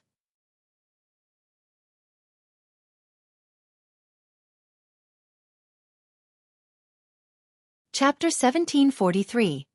Revisiting the Ice Crystal World. Chapter 1743. Revisiting the Ice Crystal World. Ice Crystal World, Cold Wind City, the Snow Rift. Icy cold winds blew endlessly inside the snowy valley. If a player without ice resistance stood here, they would no doubt freeze to death. Even if players possessed sufficient ice resistance to survive the cold environment, their stamina consumption would be several times higher than usual. Currently, however, there was a very large number of players grinding inside the snow rift. Looking down from the top of the mountain, one would see many large groups of players grinding the monsters here, seemingly used to fighting in this place already. We just left for a short while, and there are actually so many people grinding here already? Yenya, who was currently dressed in exquisite dark blue mage robes and wielding an emerald staff, was slightly surprised as she looked down at the crowd of players grinding beneath the mountain. Even the lowest-leveled player among the players present inside the snow rift was level 50, with most of them being level 51. Some of the players giving out orders had even reached level 52. In an empire on the continent of God's domain, a level 52 player could easily rank within the top 30, yet there were actually more than 30 level 52 players present in the snow rift. Yenya and the rest of the Asura adventurer team members that had gone over to the continent of God's domain together with Xueqi had been roaming about the continent grinding and questing constantly. Xueqi had even helped them level up a little. However, they had only reached level 52, yet so many independent experts of Cold Wind City had already managed to reach the same point. The monsters in the Ice Crystal world are stronger and provide more EXP, so the leveling speed of the players here is faster than that of the players on the main continent. Right now, the average level of large guild members on the main continent is already close to reaching level 50. It is very normal for the mainstream players here to reach level 51 and 52, Xueqi said, not finding the situation particularly surprising. During his previous visit to the Ice Crystal world, he had discovered that the average level of the players here was much higher than the players on the continent of God's domain. The part that truly surprised Xueqi was the weapons and equipment these players were using. The drop rate for weapons and equipment in the Ice Crystal world was extremely low. Normally, monsters here only dropped materials. The main source of weapons and equipment was from lifestyle players. Hence, the quality of the weapons and equipment used by the players here was considerably inferior to those used by the players on the main continent. In contrast, the standard of the lifestyle players here was much higher. Most of the level 50 players present in the Snow Rift were geared in level 50 mysterious iron equipment, with some even being geared in level 50 secret silver equipment. The equipment standard of these players was not the slightest bit inferior to the players residing on the main continent. After reaching level 50, the drop rate for weapons and equipment would decrease drastically. Currently, level 50, 20-man team dungeons were the goal of independent players on the main continent. Meanwhile, the best equipment dropped in these dungeons was level 50 secret silver rank, although the drop rate was extremely low. The drop rate was only at an acceptable level if one rated at Hell mode. However, a level 50, 20-man Hell mode team dungeon was still too difficult of a challenge for current independent players. As a result, even after reaching level 50, most players on the continent of God's domain would only be geared in level 50 mysterious iron equipment. Few of them possessed secret silver equipment. As for level 50 fine gold equipment, that was something only large guilds were capable of acquiring. It also wasn't very easy for players to produce high-quality level 50 equipment. After reaching level 50, not only did the production procedures for weapons and equipment become more complex, but the production success rate also decreased. Even Xueqi, despite having become a basic master forger already, still needed the help of a bunch of excellent support tools to produce high-quality level 50 equipment at a profitable rate. Xueqi found it very difficult to imagine that the lifestyle players of Cold Wind City were already capable of producing level 50 secret silver weapons and equipment. If the lifestyle players here had truly reached such a standard already, then the average forging standard of Cold Wind City was even higher than that of the Candlelight Trading Firm. The Candlelight Trading Firm possessed many secret forging techniques. Candlelight could even send players to train at the holy city of Titan. Members of Candlelight could also work and practice in the mana-rich environment of Zero Wing City. Yet despite these factors, Candlelight's overall forging standard was still inferior to the forging standard of Cold Wind City. How could Xueqi not be surprised by this fact? "Commander, those people over there seem to be members of our adventurer team," Solitary 9 said, smiling as he pointed at a 50-man team currently fighting against a level 56 Great Lord. Currently, 6 level 51 MTs were working together to pin down the level 56 Great Lord-ranked Frost Ape. The Frost Ape was very powerful. Even when 3 MTs worked together to receive one of its normal attacks, the MTs would still get pushed back and receive over 10,000 damage each. To cope with the Frost Ape's powerful attacks, the 6 MTs would take turns receiving its attacks. Of course, to level 51 MTs, losing 10,000 plus HP was not a cause for concern. Instead, the truly troublesome part about the Frost Ape was the freezing debuff its attacks inflicted. If one were struck by the Frost Ape, their body's movements would turn sluggish. If struck too many times, even their movement speed would decrease. At the same time, the damage they received would also increase. However, although the Frost Ape was very powerful, Asura's 50-man team was still able to reduce its HP steadily. It was only a matter of time before the Frost Ape died. After hearing Solitary 9's words, Lifeless Thorn, Cleansing Whistle, Dark Madness, Yenya, and the other members of Asura in the team turned to look in the Frost Ape's direction. For a moment, they all could not help but sigh ruefully. Although the Asura members that were currently in combat were relatively strong and high-leveled, in their eyes, these players were still too lacking when it came to combat standards. This was something they had learned after leaving the Ice Crystal world. The players of the Ice Crystal world might be higher leveled, but the average combat standard of the players on the continent of God's domain was significantly higher. The Asura members in the Ice Crystal world needed 50 people to suppress the level 56 Great Lord ranked Frost Ape. If the task were left to the various large guilds of God's domain, a 20-man team would be more than enough to deal with such an opponent. Just as Solitary 9 and the others were talking about their fellow companions' combat standards, an army of players suddenly entered the valley below them. There were easily over 3,000 players in this army. Meanwhile, these players all wore level 50 mysterious iron equipment of matching designs. It was obvious that the equipment was player-made. Some of the leader-level individuals in this army were also equipped in 5 or more pieces of secret silver equipment. As for the 100-man team moving in the lead of this army, over half of the equipment on them was level 50 secret silver rank. The gorgeous and neat equipment these players wore quickly earned them the envy of the other players present inside the snow rift. At the same time, fear surfaced in the eyes of the surrounding crowd. The players in this army all wore a guild emblem in the shape of a black lion. They were, evidently, guild players. When the players grinding in the snow rift saw the arrival of these players, they immediately started a discussion between themselves. Amazing! So, this is Hecate? Sure enough, Hecate isn't something the guilds of Cold Wind City can hope to compare to. It's no wonder the Matchless family decided to join Hecate. Moreover, with how much pressure Hecate is placing on the Centurion dynasty, I believe it won't be long before the Centurion dynasty disbands. I really wish I could join Hecate. I heard that there are plenty of weapons and equipment made available for exchange in the guild. One is eligible to exchange for level 50 secret silver equipment just by becoming an elite member. It's a pity Hecate's recruitment requirements are too high. As the players grinding in the snow rift watched Hecate's army slowly approach, they felt a sense of yearning towards the guild. Right now, they had to grind arduously for rare materials and then use these materials to trade for a piece of level 50 secret silver equipment from Hecate. If they could become members of Hecate, however, they would not have to go through all that trouble. They also wouldn't have to make unfavorable trades with Hecate. Hecate is reserving this place. Non-members leave this place immediately. If you're not gone within 5 minutes, we'll forcefully evict you from this place. Just as the spectating crowd was chatting among themselves, a few of Hecate's members suddenly started evicting players from the map. What? Hecate has occupied several high-resource leveling maps before. This leveling spot is something we found after going through great lengths. How can you guys just come here and take it from us? That's right. This is too much. Without this place, how are we supposed to grind for rare materials? For a time, the various independent players all complained about Hecate's tyrannic actions. What? You guys have something to say about this?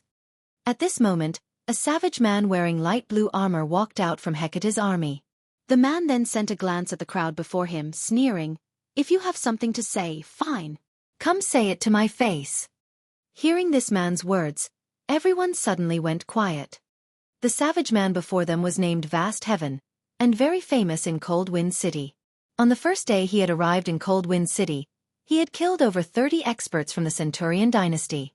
Afterward, in the guild war between Hecate and the Centurion dynasty, not only did Vast Heaven manage to kill over 100 players all by himself, he even managed to slay Centurion dynasty's guild leader, Sky Slicer. How could they possibly dare fight him? Everyone started quietly leaving the area, no longer daring to say anything about Hecate's actions. Meanwhile, Asura's 50-man team finally defeated the Frost Ape and were about to pick up their loot and leave as well. Wait a minute. This place is already under Hecate's management. You guys over there leave those materials behind. Vast Heaven shouted as he looked at Asura's members. Vast Heaven, we killed this boss. Don't you dare go overboard. The berserker serving as the leader of Asura's 50-man team said as he looked at Vast Heaven. What? You guys want to fight? Vast Heaven laughed. Sure. Come at me. I'll even let all of you attack me together. If you manage to kill me, I'll immediately have my men leave the area.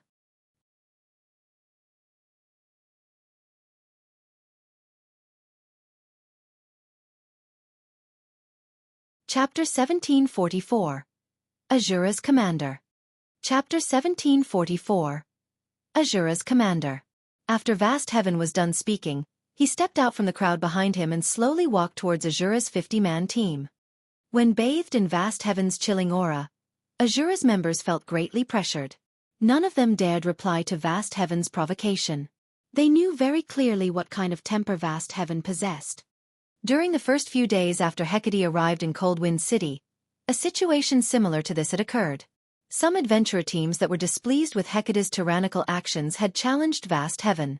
In the end, however, vast heaven had defeated every challenger. Even when a 100-man team challenged vast heaven, the entire team still ended up getting annihilated. Vast heaven's combat power was on an entirely different level than theirs. Accepting his challenge would simply be suicidal. I heard that the Asura adventurer team is the #1 adventurer team of Cold Wind City. Your commander has even been labeled a monster, and was able to oppress the 2 large guilds in Cold Wind City single-handedly. Your adventurer team is also famed for being filled with experts. So, how did your adventurer team end up having a weak bunch like you? Vast Heaven sneered as he sent a glance at the silent players before him. It seems those rumors really are just that. Rumors. I've been in Cold Wind City for some time now, yet I still haven't met that so-called commander of yours even now. He must be like you bunch, hiding in fear. And to think you all even dare call yourselves the #1 adventurer team of Cold Wind City. This truly is disappointing. Oh well. It was my fault for expecting there would be capable experts in a backwater village like Cold Wind City. The expressions of Asura's members darkened when they heard Vast Heaven's words. However, they were also powerless to refute Vast Heaven's words. Vast Heaven's strength was clear for all to see. He was definitely one of the strongest experts present in all of Cold Wind City. Even if their commander and the other experts of their adventurer team were present, they were unlikely to win against Vast Heaven. Leave the loot behind. We're leaving, said Stained Maple, the berserker serving as the leader of Asura's team, gnashing his teeth. He knew that their team stood no chance against Vast Heaven whatsoever. It was definitely unwise to throw away the lives of the entire 50-man team just for the loot of a frost ape. Under the berserker's lead, Asura's team turned around and left. Hold it! Who said you could go? Vast Heaven shouted suddenly. We've already left the loot behind. What else do you want? Stained Maple said, irked. I see that you have quite a few pieces of secret silver equipment on you. Hecate just so happens to be in need of level 50 secret silver equipment. Since I've already come all the way here, you wouldn't let me leave with nothing, right? Vast Heaven said, chuckling. Hand over 5 pieces of secret silver equipment as my labor fee. Afterward, you guys can leave. Rage immediately burned in the eyes of Asura's members when they heard Vast Heaven's words. This was too much. They had already chosen to concede, yet Vast Heaven was even telling them to hand over 5 pieces of secret silver equipment. That was basically asking for their lives. Nowadays, while it was indeed true that the mainstream players of Cold Wind City had already reached level 50 equipment was still scarce. Right now, even level 50 mysterious iron equipment was worth a fortune, not to mention secret silver equipment. Just one piece of level 50 secret silver equipment was already worth far more than the value of the Frost Ape's loot. They would have to kill over 20 Frost Apes to earn enough to purchase 5 pieces of level 50 secret silver equipment. Even though the Asura adventurer team was Cold Wind City's #1 adventurer team, it did not possess a lot of secret silver equipment. As for their 50-man team, altogether, they only had around a dozen or so pieces of level 50 secret silver equipment. What? Not willing to hand them over? Are you asking for me to make a move? Vast Heaven said as he swept a scrutinizing gaze over Asura's members. Meanwhile, Asura's members' rage burned brightly as they glared at Vast Heaven. Boss Maple, let's just duke it out with them. Isn't it just a single death? That's much better than just handing over 5 pieces of secret silver equipment. That's right. I refuse to believe our 50-man team can't kill one person. Asura's members were expressing their anger on the team chat one after another. They were all willing to fight against Vast Heaven rather than handing over 5 pieces of secret silver equipment without putting up a fight. All right. We'll fight with everything we got. Even if we can't kill him, we'll make him lose a few teeth. Stained Maple said after giving the matter some thought. After all was said and done, Vast Heaven was only a level 52 berserker. Even Stained Maple himself was a level 52 berserker.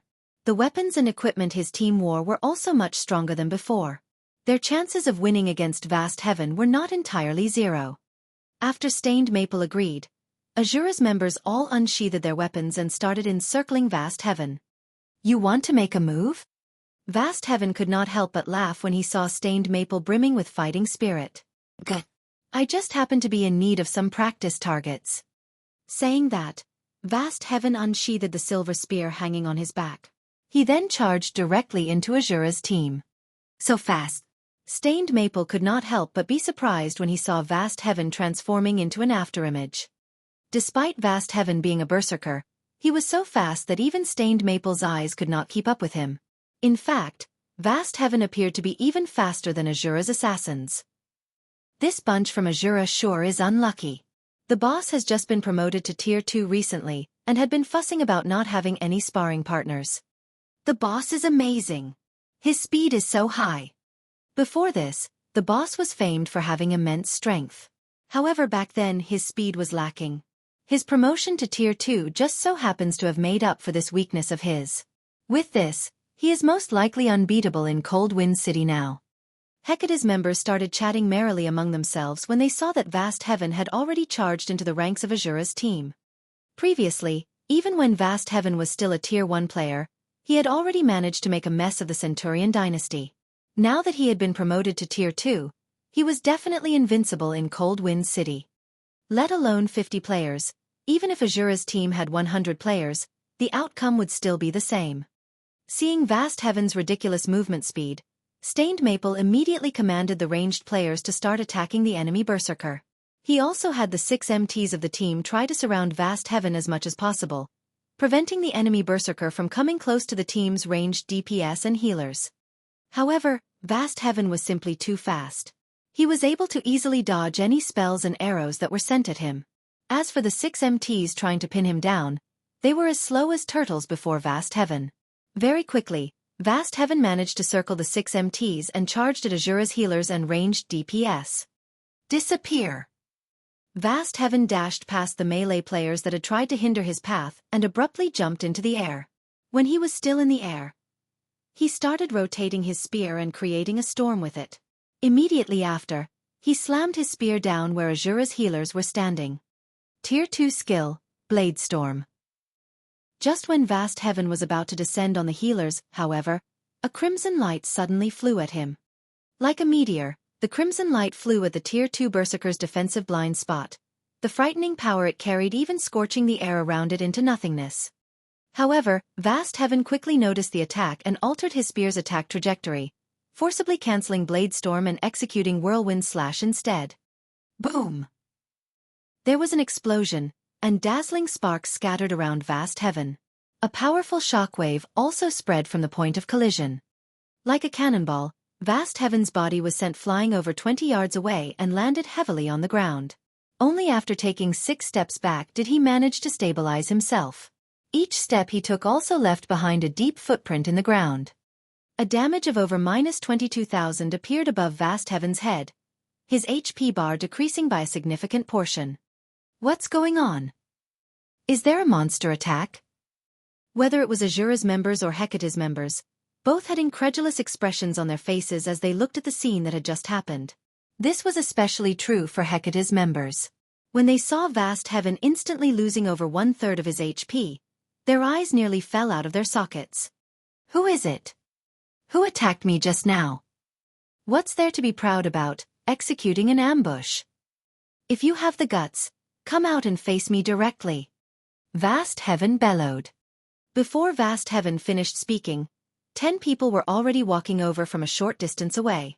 Although all 10 of these players were wearing black cloaks, none of them bothered hiding their appearances. Who are you guys? You actually dare to ambush me? Do you wish to make an enemy out of Hecate? Vast Heaven grew slightly afraid as he looked at the 10 approaching figures. Through the previous attack, he already understood that these newcomers were no ordinary people.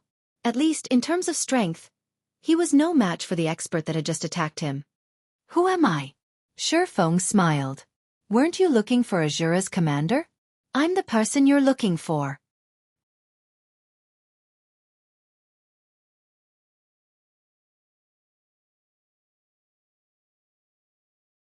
Chapter 1745.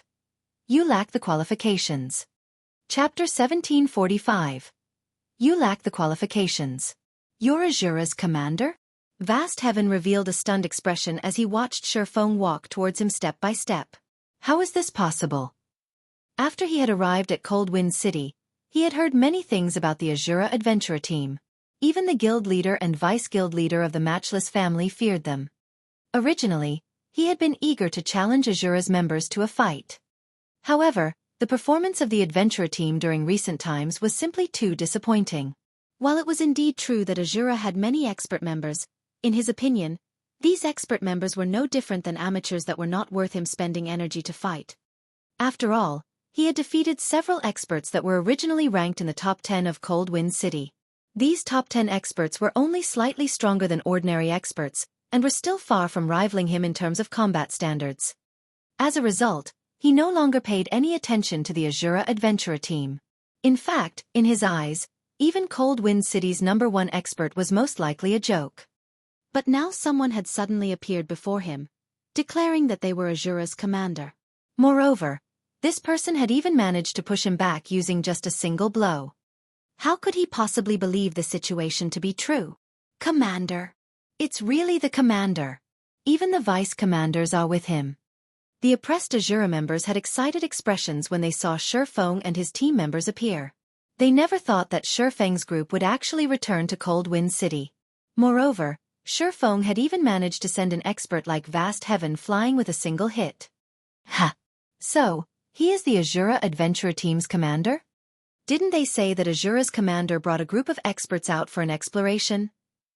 The matter regarding the exploration should be a lie. They must have known that Hecate arrived at Cold Wind City and used exploration as an excuse to avoid coming across our guild. This is interesting. The Asura adventurer team has constantly refused to join our guild. The higher-ups have been fussing about looking for Asura's commander all this time. Now that he has actually shown himself before us, we'll see how Boss Vast takes care of him. However, Asura's commander looks quite strong as well. He actually managed to take away more than 1/3 of Boss Vast's HP in a single hit. That's just because he executed an ambush. He must have used some kind of powerful magic scroll for that attack. Don't forget, Boss Vast is a Tier 2 player. If he gets serious, who in Cold Wind City could possibly be his match? Hecate's members could not help but start a discussion among themselves when they saw Xueqi's group approaching, filled with curiosity about the Asura adventurer team's commander. At the same time, they also eagerly waited for Vast Heaven to teach Xueqi a lesson. Nowadays, the Asura adventurer team was in rapid decline. The only reason why the adventurer team's members were still sticking around was that they still held hope that their commander and the top experts of the adventurer team would return soon. Now that Asura's commander had returned, if said commander were to be killed by Vast Heaven, the Asura adventurer team would most likely crumble instantly. After all, every member of Asura had placed their faith in Xueqi. As Hecate's members were having a quiet discussion among themselves, Vast Heaven retrieved an advanced healing potion from his bag and drank it, his HP instantly recovering by a significant portion. Afterward, his HP continuously recovered in small increments. After a short time, his HP fully recovered. I never thought that the rumors were actually true. You really do possess some abilities. It's no wonder why you were able to become Cold Wind City's #1 expert, Vast Heaven said after recovering from his previous shock. With such strength, you indeed have the qualifications to be my opponent. Come, let's have a proper fight.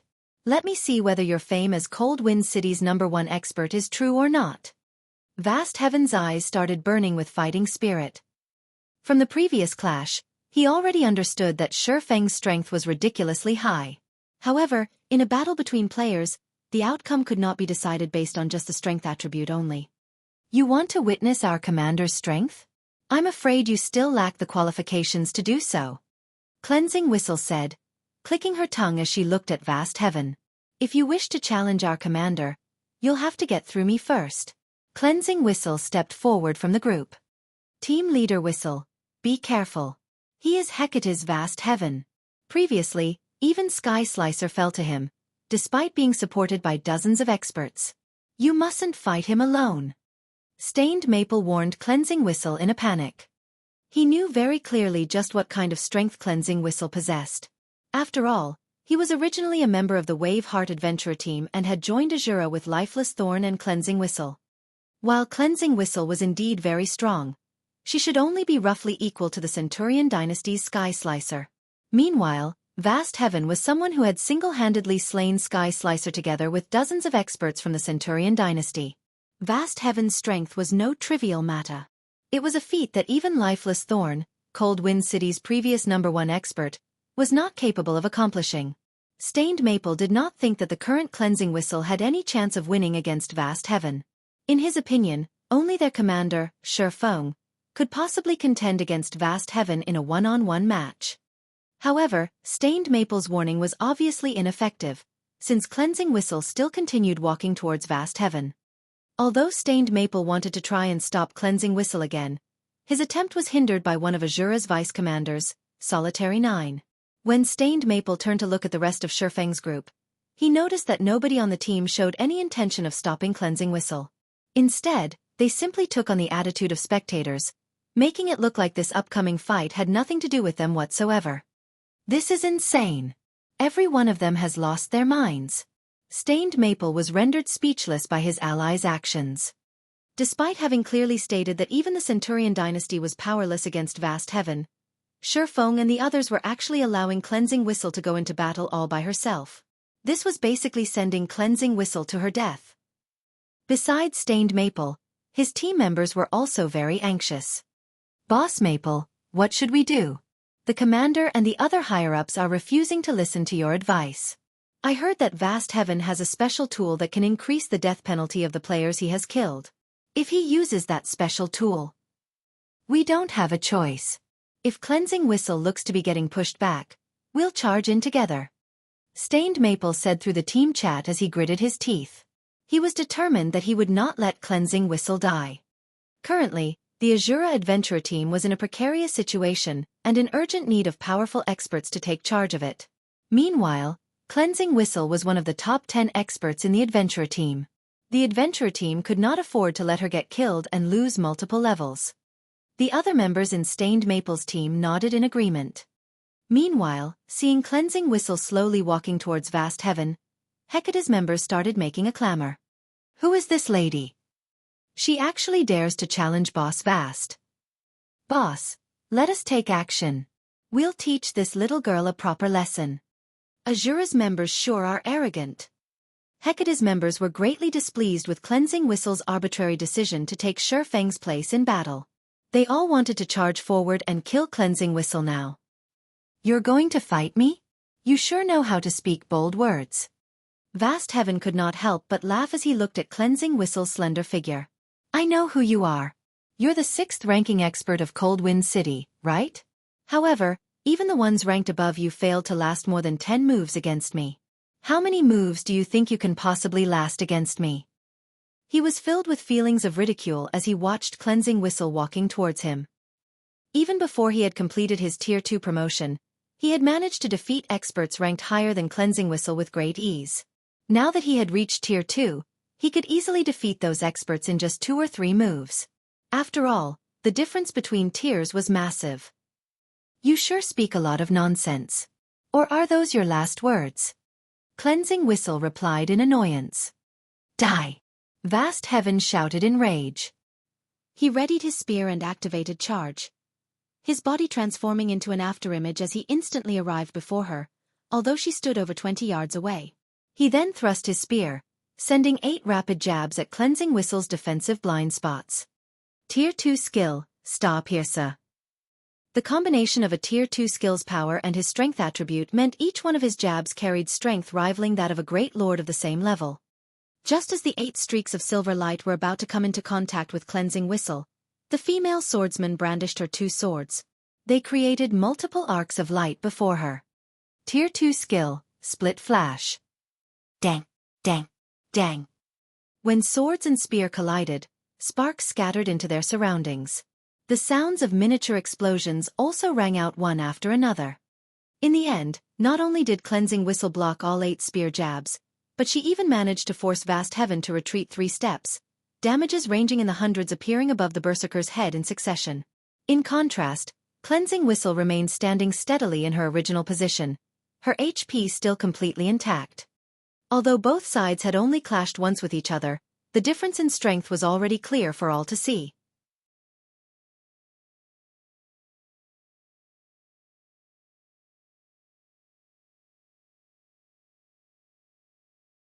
Chapter 1746. Change in Strength. Chapter 1746. Change in Strength. How is her strength so high? Vast Heaven was deeply shocked as he stared at Cleansing Whistle. His class was famed for its strength. Moreover, he had even been promoted to Tier 2 already. Even if his opponent were a Tier 2 Shield Warrior or Tier 2 Guardian Knight, he was confident in suppressing them with his strength. Meanwhile, Cleansing Whistle was only a swordswoman, a class that was supposed to be an all-rounder, yet he was actually no match for her in a competition of strength. Before Vast Heaven could recover from his surprise, Cleansing Whistle quickly followed up with an attack of her own. Wind Blade. In the blink of an eye, Cleansing Whistle appeared before Vast Heaven, who had retreated to a distance roughly 10 yards away, and started striking with her swords at the enemy berserker. Like a pair of cunning snakes, her swords twisted and turned like living creatures. In the next moment, over a dozen phantom snakes were visible pouncing on Vast Heaven. Combat Technique. Phantom Snakes. The attack trajectories of the phantom snakes were both complex and constantly changing. Unlike normal attacks, which usually moved in a straightforward pattern, her attacks when executing phantom snakes constantly changed. Even if her opponent managed to predict her attack trajectories in one moment, those attack trajectories would abruptly change in the next, preventing her attacks from easily being parried. Although Cleansing Whistle had yet to reach a level where she could change the attack trajectory of every phantom snake at any time, she was still able to alter 4 attacks at any given moment, making it very difficult for her opponents to grasp her attack trajectories. Seeing the dozen or so phantom snakes striking at him, Vast Heaven's expression immediately turned somber. He was not able to perfectly grasp the trajectory of these phantom snakes. In the end, he had no choice but to execute indiscriminate slash to cope with her attacks. He did not dare to block all the attacks using normal attacks only. Dang, dang, dang. A series of clangs echoed through the surrounding area continuously.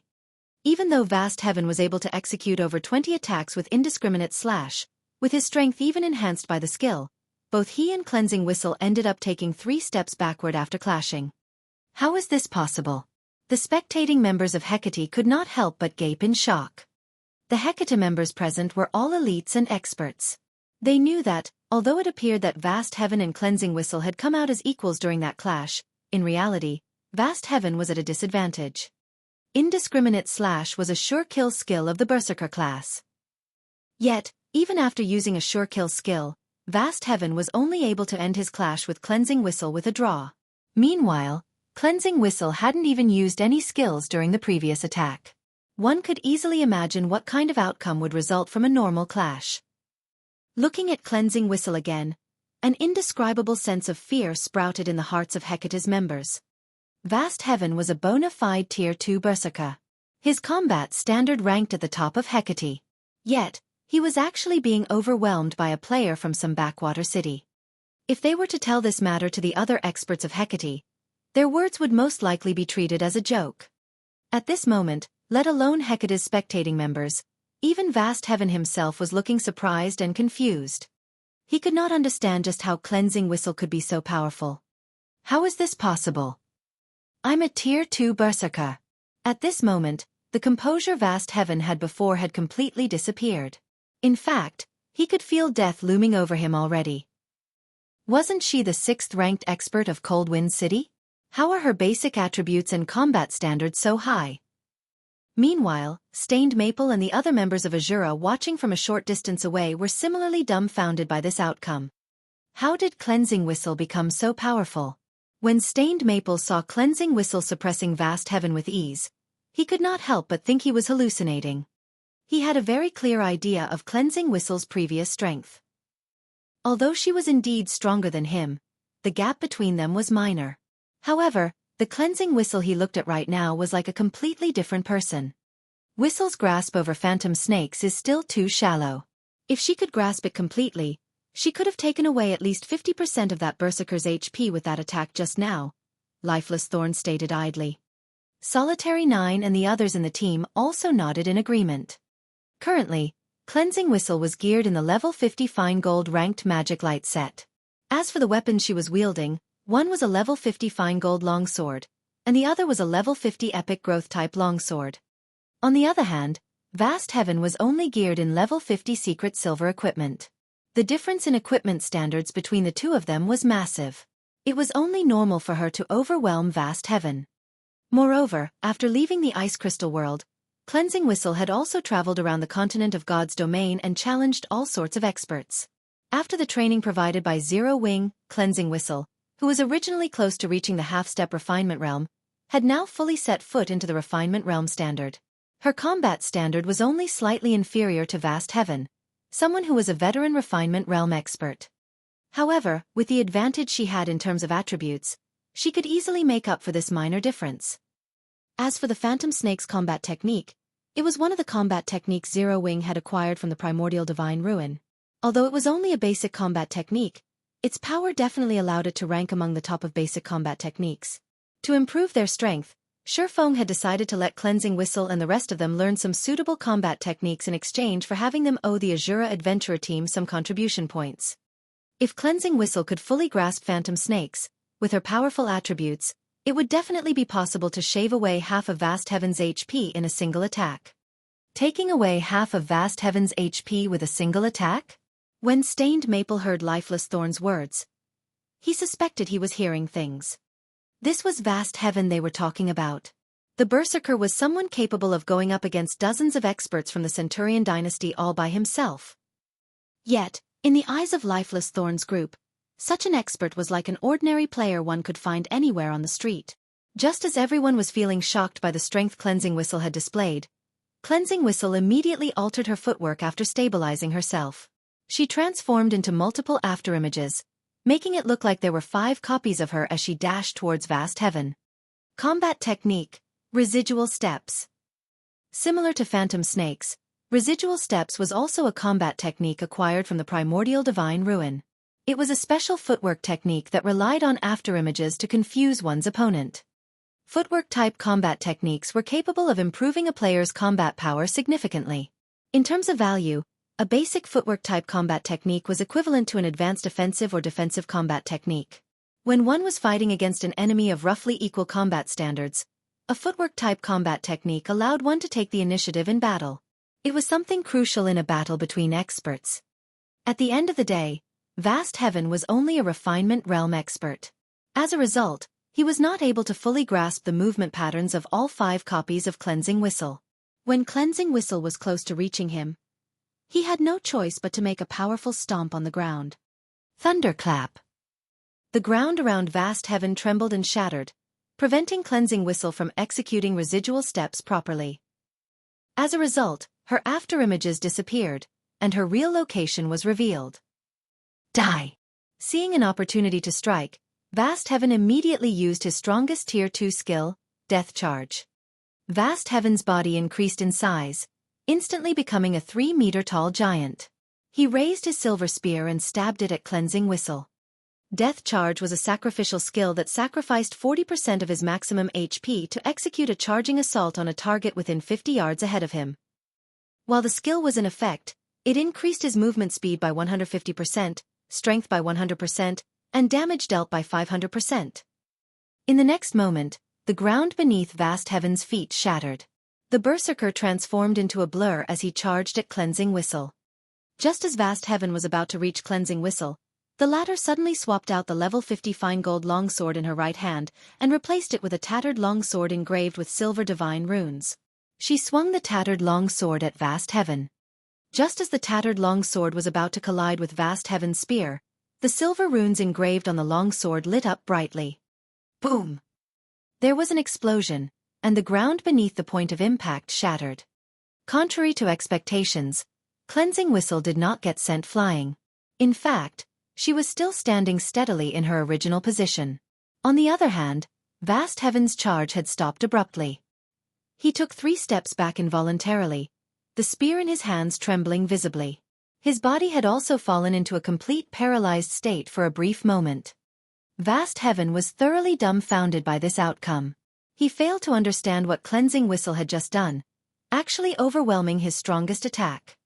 However, before Vast Heaven could recover from his brief paralyzation, Cleansing Whistle quickly swung the epic growth-type longsword in her other hand. Tier 2 skill, Storm Fury. This move was the strongest Tier 2 skill Cleansing Whistle possessed. In the next moment, countless wind blades assaulted the immobilized berserker, chipping away at his HP rapidly. By the time Vast Heaven recovered from his paralyzed state, he had less than 1/3 of his HP remaining. However, Cleansing Whistle had already followed up with another 2 slashes. A moment later, Vast Heaven's vision darkened, and his body collapsed to the ground powerlessly.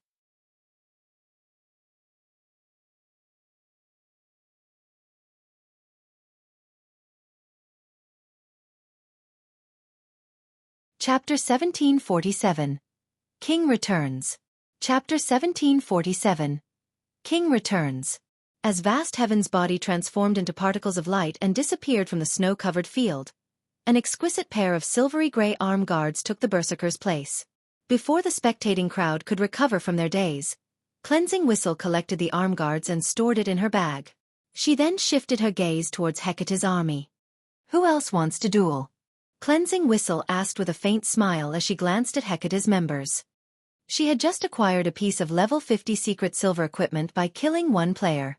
This was far more profitable than raiding a team dungeon. Seeing the cute smile on Cleansing Whistle's face, dread filled the hearts of Hecate's members. Too scary. Vast Heaven was a Tier 2 expert, yet Cleansing Whistle had fought as if she had randomly encountered some common monster.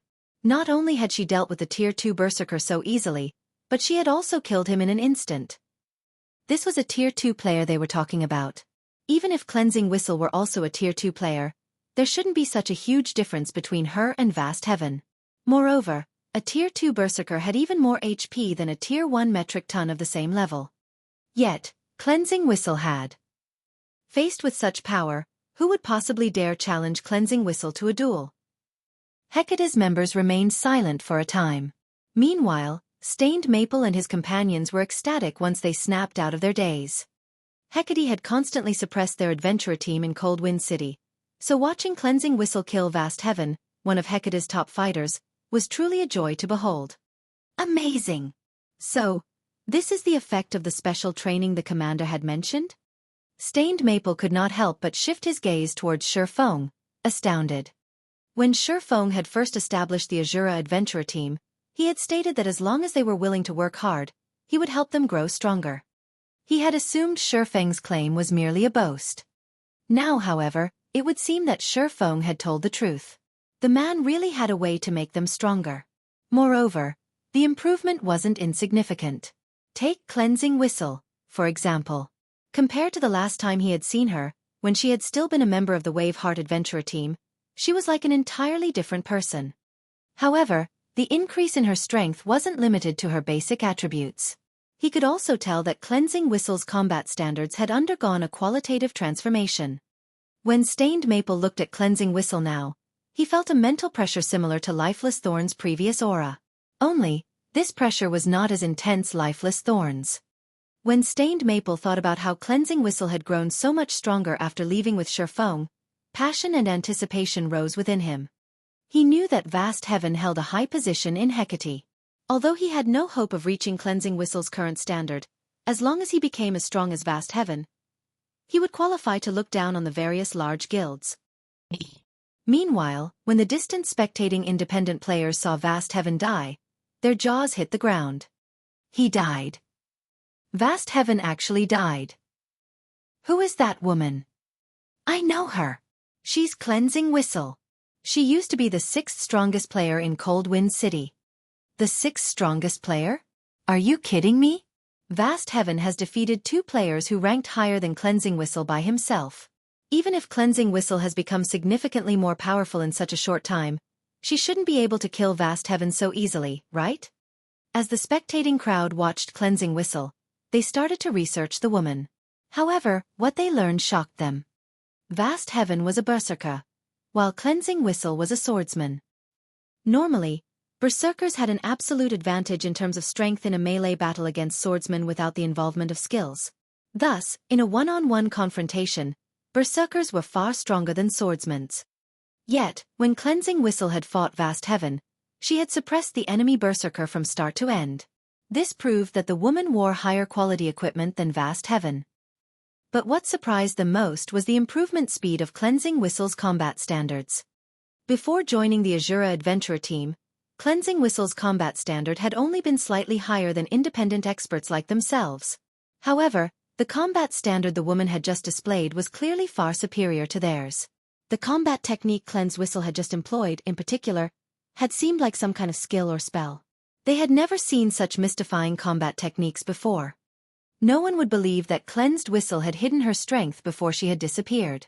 After all, before joining the Asura Adventurer team, Cleansing Whistle had constantly competed with Lifeless Thorn for the position of Cold Wind City's strongest expert. Why would she have held back while doing so? The only explanation was that Cleansing Whistle had drastically improved her combat techniques after she had joined the Asura Adventurer team and left Cold Wind City. For a time, the distant independent players were overwhelmed by their interest in and desire to join the Asura Adventurer team. Meanwhile, Hecate's members glared at Cleansed Whistle in silence, having lost their prior fear. Asura Adventurer team, huh? You actually dared to kill a member of Hecate? You must be tired of living. Autumn Changes, the army's vice-commander, said as he strode forward. He sneered at Cleansed Whistle and the others as he said, "This is a good opportunity. We'll teach you who truly rules over Cold Wind City. Everyone, charge." Vast Heaven's death was indeed shocking. He had never thought that the Asura Adventurer team actually possessed an expert of such caliber. Normally, he'd simply avoid clashing with an expert like Cleansing Whistle, but he had an army of 3,000 players behind him, many of which were experts. Furthermore, he had to restore the reputation their guild had just lost due to Vast Heaven's defeat. Despicable. Stained Maple felt his scalp tingle as Hecate's army surged forward. He hadn't expected Hecate to be so shameless, going back on its previous promise. Including Xueqi's team, there were only 60 Asura members present. Meanwhile, Hecate had 3,000 members here. Hecate's army also consisted of elite and expert players. The Asura Adventurer team members likely had no hope of escaping with their lives. "Commander, you guys should take off. We'll hold them back. As long as you survive, not even Hecate can deal with our adventurer team so easily." Stained Maple hurriedly said. Both Xueqi and Cleansing Whistle were emotional pillars for the Asura Adventurer team right now. If Hecate's members took these two down, Asura's reputation would plummet. If that happened, Asura would struggle to develop in the future. However, as soon as Stained Maple finished speaking, he noticed Xueqi approaching Hecate's army with Lifeless Thorn and the others close behind. "Commander, what are you trying to do?" Stained Maple asked in a panic. "Do I really have to answer that? We're getting to work." Xueqi laughed nonchalantly. "The 50 of you, get into a defensive formation and focus on dodging AoEs. Just don't die and leave the rest to us. We finally get to stretch after such a long trip." After exchanging a glance, Lifeless Thorn and the others charged at Hecate's army, as if they were charging at a group of common monsters that posed no threat whatsoever. As Stained Maple and his companions watched Xueqi's party rush forward, they were utterly dumbfounded. What was going on? 10 players were trying to take on an army of 3,000 players. But before Stained Maple could recover from his daze, Xueqi used Flame Domain. A towering pillar of flames then emerged amidst Hecate's army, so massive that even the independent players over 1,000 yards away could see it clearly. With this single move, several hundred players instantly turned to ash as ownerless weapons and equipment took their places.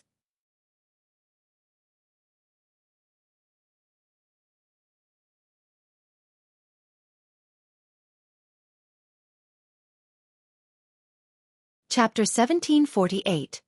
Small Display of Strength. As the towering pillar of fire dissipated, it revealed a charred circle within the snow-covered plain. Even players over 30 yards away could feel the rising heat that radiated from the scorched area. Aside from the weapons and equipment, nothing remained in the 70-yard radius of charred earth. A large-scale destruction spell? Autumn Changes paled when he saw the burned ground. Although he had his players spread out, Xueqi's large-scale destruction spell had slain over 300 of his people. That was more than 1/10 of Hecate's army.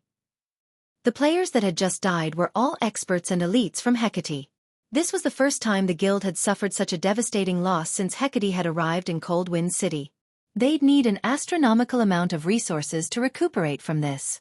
The responsibility he'd bear would also be massive. Kill them. I want all of them dead. Autumn Changes bellowed as he glared at Xueqi, the person who was responsible for this loss. He'd only be able to avoid a severe punishment if he annihilated the Asura members before him. Hearing Autumn Changes' command, Hecate's members snapped out of their daze. Although they still somewhat afraid of Xueqi's group and worried that their enemies had more large-scale destruction spells in store, they had over 2,600 players on their side. How could Asura possibly stop them all with just 60 members? Like a pack of hungry wolves, Hecate's members descended on their enemies. Of course, although Hecate's members had been stirred into a frenzy, their movements were still well organized. Their actions displayed these players' vast experience in team battles, and instead of charging as one, they split into dozens of smaller groups to deal with each individual opponent. Each of the groups that aimed for Xueqi's team of 10 consisted of 50 players. Stained Maple and his team became incredibly nervous as they watched the army of thousands approach. Although they had fought in many team battles before, they had been small-scale skirmishes, only involving 100 or 200 players. This was the first time they had participated in a battle involving thousands. As they watched the large groups rush towards them in an orderly manner, they struggled to breathe. Hecate's army outnumbered them by dozens of times. This overwhelming advantage couldn't be negated just because Xueqi had used one large-scale destruction spell. The Asura adventurer team is finished now. There's no helping it. Hecate is Cold Wind City's current overlord. How could an adventurer team hope to contend with it? The independent players in the distance sighed ruefully as they watched the battlefield at the bottom of the canyon. This was the difference between a guild and an adventurer team. Even if an adventurer team were very powerful, it would only be able to stand against an ordinary guild like Centurion Dynasty or Matchless Family at most. However, Hecate was a large guild that ruled over multiple cities. An adventurer team with a little over 1,000 members was a joke before a guild like Hecate. As Hecate's army advanced, Lifeless Thorn and the others exchanged glances before they turned to Xueqi. Commander, you mustn't join this competition. This is a rare chance for us to display the fruits of our labor. If we miss out on such a golden opportunity, it'll be difficult to find another, Lifeless Thorn said. That's right. Commander, if you make a move, we won't have anything to do. Cleansing Whistle complained. The rest of Xueqi's party nodded in agreement. They were very familiar with Xueqi's strength.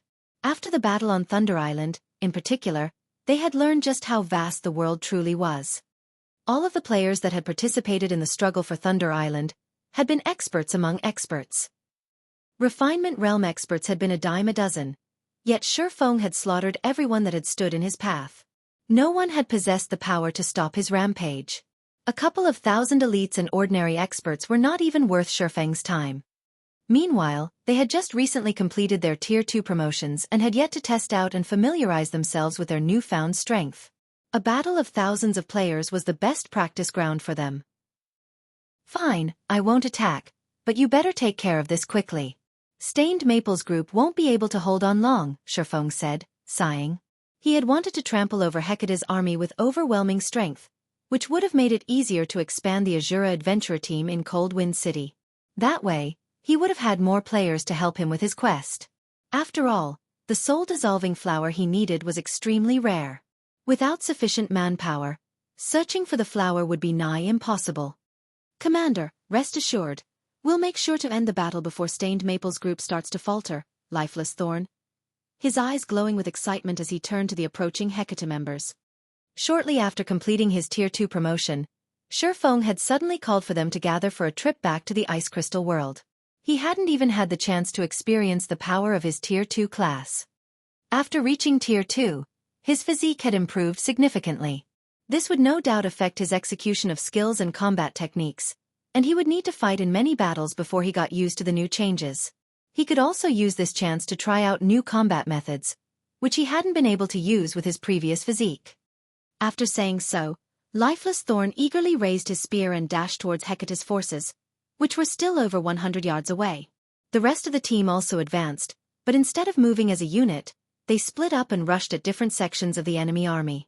They showed no intention of cooperating. What are they trying to do? Stained Maple felt devastated as he watched Lifeless Thorn and the others move independently. They were going up against an army of over 2,600 players, yet Lifeless Thorn and the others planned to fight solo. Even Autumn Changes was stunned as the enemies rushed towards him. Have these people lost their minds? Autumn Changes could not help but rub his eyes to make sure that he was not hallucinating. Hecate's army still had over 2,600 elite and expert players remaining. Even Vast Heaven wouldn't recklessly charge into such a force by himself, using a roundabout strategy instead, yet Lifeless Thorn and the other Asura members were running towards their army like a bunch of lunatics. Good. Since they wish to die so badly, we'll grant their wish. Ranged unit, prepare to attack. Once they're within 50 yards, launch your attacks and blast them to smithereens. Autumn Changes commanded. Hearing Autumn Changes' orders, the ranged players at the rear line readied their bows and channeled their spells. As soon as Lifeless Thorn was within range, they would launch their attacks. 90 yards, 80 yards, 60 yards. The moment Lifeless Thorn crossed the 50-yard mark, Hecate's ranged players fired their spells and arrows. These arrows and spells blotted out the sky. Come. Lifeless Thorn revealed a wild grin as the attacks rained down. He responded by swinging his sword at the incoming attacks. Tier 2 skill, Blade Storm. With a light swing, a storm formed before Lifeless Thorn. Like a barrier of wind, the violent storm blocked every spell and arrow Hecate's members had launched. Not a single attack had made it through. How is that possible? Hecate's members were stupefied when they saw Lifeless Thorn emerge unscathed. They had never dreamed that a skill could be used in such a way. Lifeless Thorn had actually used an offensive skill as a defensive skill. Blade Storm had a 3-second duration. Taking advantage of the skill, Lifeless Thorn made his way towards Hecate's front line without receiving any damage. However, 8 MTs immediately stepped forward to intercept Lifeless Thorn. Seeing this, Lifeless Thorn swept his spear in a horizontal arc. Tier 1 skill, Whirlwind Slash. Boom! The swing sent every MT that stood in Lifeless Thorn's path flying, their HPs decreasing by a significant chunk. Following which, Lifeless Thorn advanced and arrived before the other melee players. He rapidly thrust his spear at his enemies, and the weapon transformed into over a dozen afterimages. Although the melee players tried to defend themselves, the Lifeless Thorn's jabs targeted their blind spots. Moreover, his attack speed was extremely high. They simply could not keep up with the attacks. In the end, the spear struck these players multiple times before they transformed into streaks of light and vanished. The attacks Hecate's ranged players launched were utterly ineffective against Lifeless Thorn as he constantly and swiftly changed positions. Wherever Lifeless Thorn passed, players fell, one after another. Moreover, Lifeless Thorn's movements became faster and smoother as he continued to fight.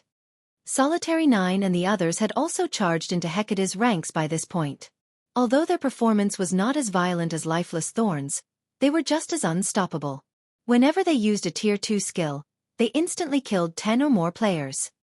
Although Solitary 9 and the others took some hits, they instantly recovered the lost HP with an advanced healing potion. Meanwhile, the Hecate members that had charged at Xueqi were even more miserable. Before Hecate's members could reach him, Xueqi activated Defensive Blade, which increased his attack range tremendously. He then lightly swung Killing Ray at the approaching players. The swordsman's strength was already beyond that of a Tier 3 Great Lord of the same level, and the players that had failed to block his attacks had fallen instantly. Although the players that had blocked the attack had survived, they were paralyzed for a brief moment. As a result, they couldn't block Xueqi's following attacks.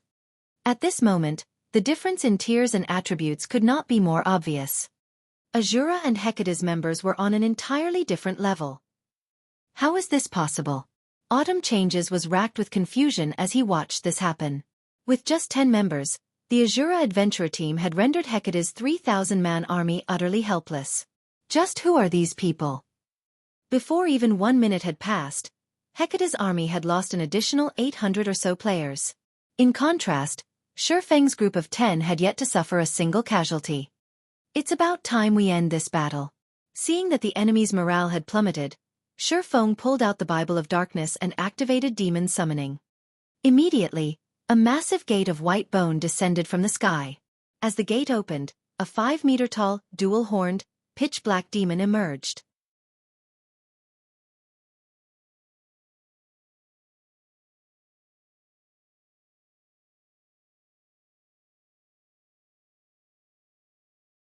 Chapter 1749. Legend of Cold Wind City. Chapter 1749. Legend of Cold Wind City. The massive bone gate immediately caught the attention of everyone present. When the bone gate abruptly opened, power of darkness flooded out and instantly turned the snowy plain into a barren wasteland. When a 5-meter-tall 4-armed demon with 2 crimson horns stepped out of the gate, the watching players gasped. Slaughterer Demon, Demon, Great Lord. Level 81. HP 33, 750. 000/33, 750, 000. A level 81 Great Lord. Crap. They can summon Tier 3 monsters. Hecate's members were stricken with fear as they stared at the Slaughterer Demon. It wouldn't have been a major issue if the summoned Great Lord had only been level 50 or 60, but the Great Lord before them was level 81. That was far above their current levels. Although the level suppression system in the game had been nerfed quite a bit by this point, the suppression from a 30-level difference would still be powerful. Naturally, in terms of basic attributes, a level 81 Great Lord was much stronger than a level 50 Grand Lord. Even a 100-man elite team wasn't guaranteed success against an ordinary level 50 Grand Lord, which would be a nightmare if controlled by a player. Suddenly, the Slaughterer Demon unfolded its pitch-black wings and disappeared. The demon then reappeared in the heart of Hecate's army as if it had teleported. The demon had used the Tier 2 skill, Space Jump, which had a longer range than instantaneous movement, allowing the Slaughter Demon to cross a 400-yard distance in a fraction of a second. Emerald flames then flared around the Slaughter Demon's 4 bone swords before it stabbed all 4 into the ground. Boom! With the Slaughterer Demon at the center, emerald fire swirled out, only stopping after it covered a 50-yard radius. Tier 3 skill, Omnidirectional Incineration. Everything the emerald flames touched burned to nothingness. Even level 52, Tier 1 MTs that had activated their life-saving skills had died instantly. In just one attack, Hecate's army lost another several hundred members. After this attack, Hecate's members, who had already felt uneasy, fell to their despair. Retreat! Hurry up and retreat! Autumn Changes shouted in the team chat as the Slaughter Demon prepared to attack again. The combat power Lifeless Thorn's team had displayed had already frightened him. He had never thought that players could become so powerful. Lifeless Thorn and the others were like monsters in player clothing. Lifeless Thorn, in particular, was ridiculously strong. Even several level 50-plus MTs working together couldn't stop his rampage. Just one of the Berserker's attacks was more than enough to send multiple MTs flying. Meanwhile, cloth armor classes were little more than pests before this man. They'd definitely die if they received a single hit. Now that a level 81 Great Lord had joined the battle as well, Autumn Changes could not help but feel like the system was playing some cruel joke on him. However, although Autumn Changes had already ordered the retreat, before a Tier 3 demon strengthened by Demon Ruler, escape was impossible. The Slaughterer Demon was simply too fast. Moreover, it only needed one hit to kill the fleeing players. Since Hecate's members were focused on escape, Lifeless Thorn and his companions had an easier time killing their enemies. 9 players and 1 demon chased after the 1,000-plus players that fled in all directions. The inconceivable scene left the distant independent players speechless. They had witnessed many accounts of 1,000-man armies chasing down groups of dozens of players, but they had never seen a handful of players chase after a 1,000-man army. The crowd's eyes glowed with excitement, and some players even got goosebumps as they watched this miracle unfold before them. Ever since Hecate had arrived in Cold Wind City, the guild had constantly suppressed independent players like themselves. Naturally, they were more than pleased to see this guild's members get slaughtered. Their blood boiled with passion as they watched. Too strong. Asura is invincible. So, this is the strength of Cold Wind City's #1 adventurer team. The watching crowd gained a newfound appreciation for Asura's strength. Numbers could no longer replace the strength the adventurer team wielded. As long as these Asura experts were present, the adventurer team would become a legend. Rather, Asura's legend would begin today in Cold Wind City. Meanwhile, Stained Maple and his teammates, who tried their best to keep Hecate's members from fleeing, felt an indescribable pride and excitement for their own adventurer team. So strong. But the basic attributes and combat standards Lifeless Thorn and his companions had displayed today were absolutely mesmerizing. When they thought about how Lifeless Thorn and the others' newfound strength was due to their commander, Xueqi, their hearts burned with even more passion. Since Lifeless Thorn and the others had improved so much by following the swordsman, these players realized that if their performances were sufficient, they might get to train under their commander as well, experiencing the same explosive strength growth. If they could become half as powerful as Lifeless Thorn and his teammates, they'd be more than satisfied. Meanwhile, many of the spectating independent players had recorded the battle between Asura and Hecate, and some had even uploaded their videos to Cold Wind City's official forums. Battle of the Century in the Snow Rift. Initially, very few players paid attention to the forum post. Those that had checked it out had done so out of boredom. However, as soon as players clicked on the post and watched the videos, they couldn't look away. What's going on? Several players are chasing after thousands? Is this some kind of movie shoot? This battle is real. I am at the battlefield right now. You should have seen it for yourself. Several experts from the Asura adventurer team just slaughtered Hecate's army. They can kill even level 50 MTs with one hit. When did Asura become so powerful? I am also at the scene of the battle. I'm an assassin, so I managed to get a closer view of the battlefield. It seems that Asura's commander has finally returned. Those are the experts from Asura that left Cold Wind City with the adventurer team's commander a while ago. Just now, Asura's cleansing whistle single-handedly killed Hecate's vast heaven. Moreover, she made it look easy. Cleansing whistle killed vast heaven by herself? Stop lying. Do you know who Vast Heaven is? He's the current #1 expert in Cold Wind City. The city's previous top-ranked experts didn't even last 10 moves against him. How could Cleansing Whistle beat him? I have screenshots and videos. Take a look for yourself. What? It's actually true. That's Vast Heaven. For a time, every player in Cold Wind City was focused on the shocking battle between Asura and Hecate. Cold Wind City's inhabitants were astounded and excited as they watched thousands of Hecate's elite and expert members flee from a handful of players from the Asura adventurer team. Any thoughts they had harbored of the adventurer team falling apart had vanished. After this heaven-defying battle, who in Cold Wind City would possibly look down on Asura's strength?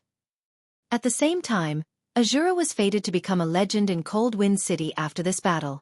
Even if a long time had passed, today's battle would be regarded as a classic. While Cold Wind City's players heatedly discussed the Asura adventurer team, Hecate's upper echelons, who had been stationed in Cold Wind City, gathered in Hecate's guild residence for an emergency meeting. Over a dozen people sat in the solemn meeting hall, every one of them radiating an aura that would make ordinary players shudder with fear. However, these players all watched the youth at the head of the table in silence and trepidation.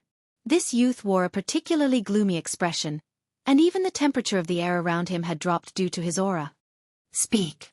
What is happening? What is this Asura adventurer team? The handsome youth demanded.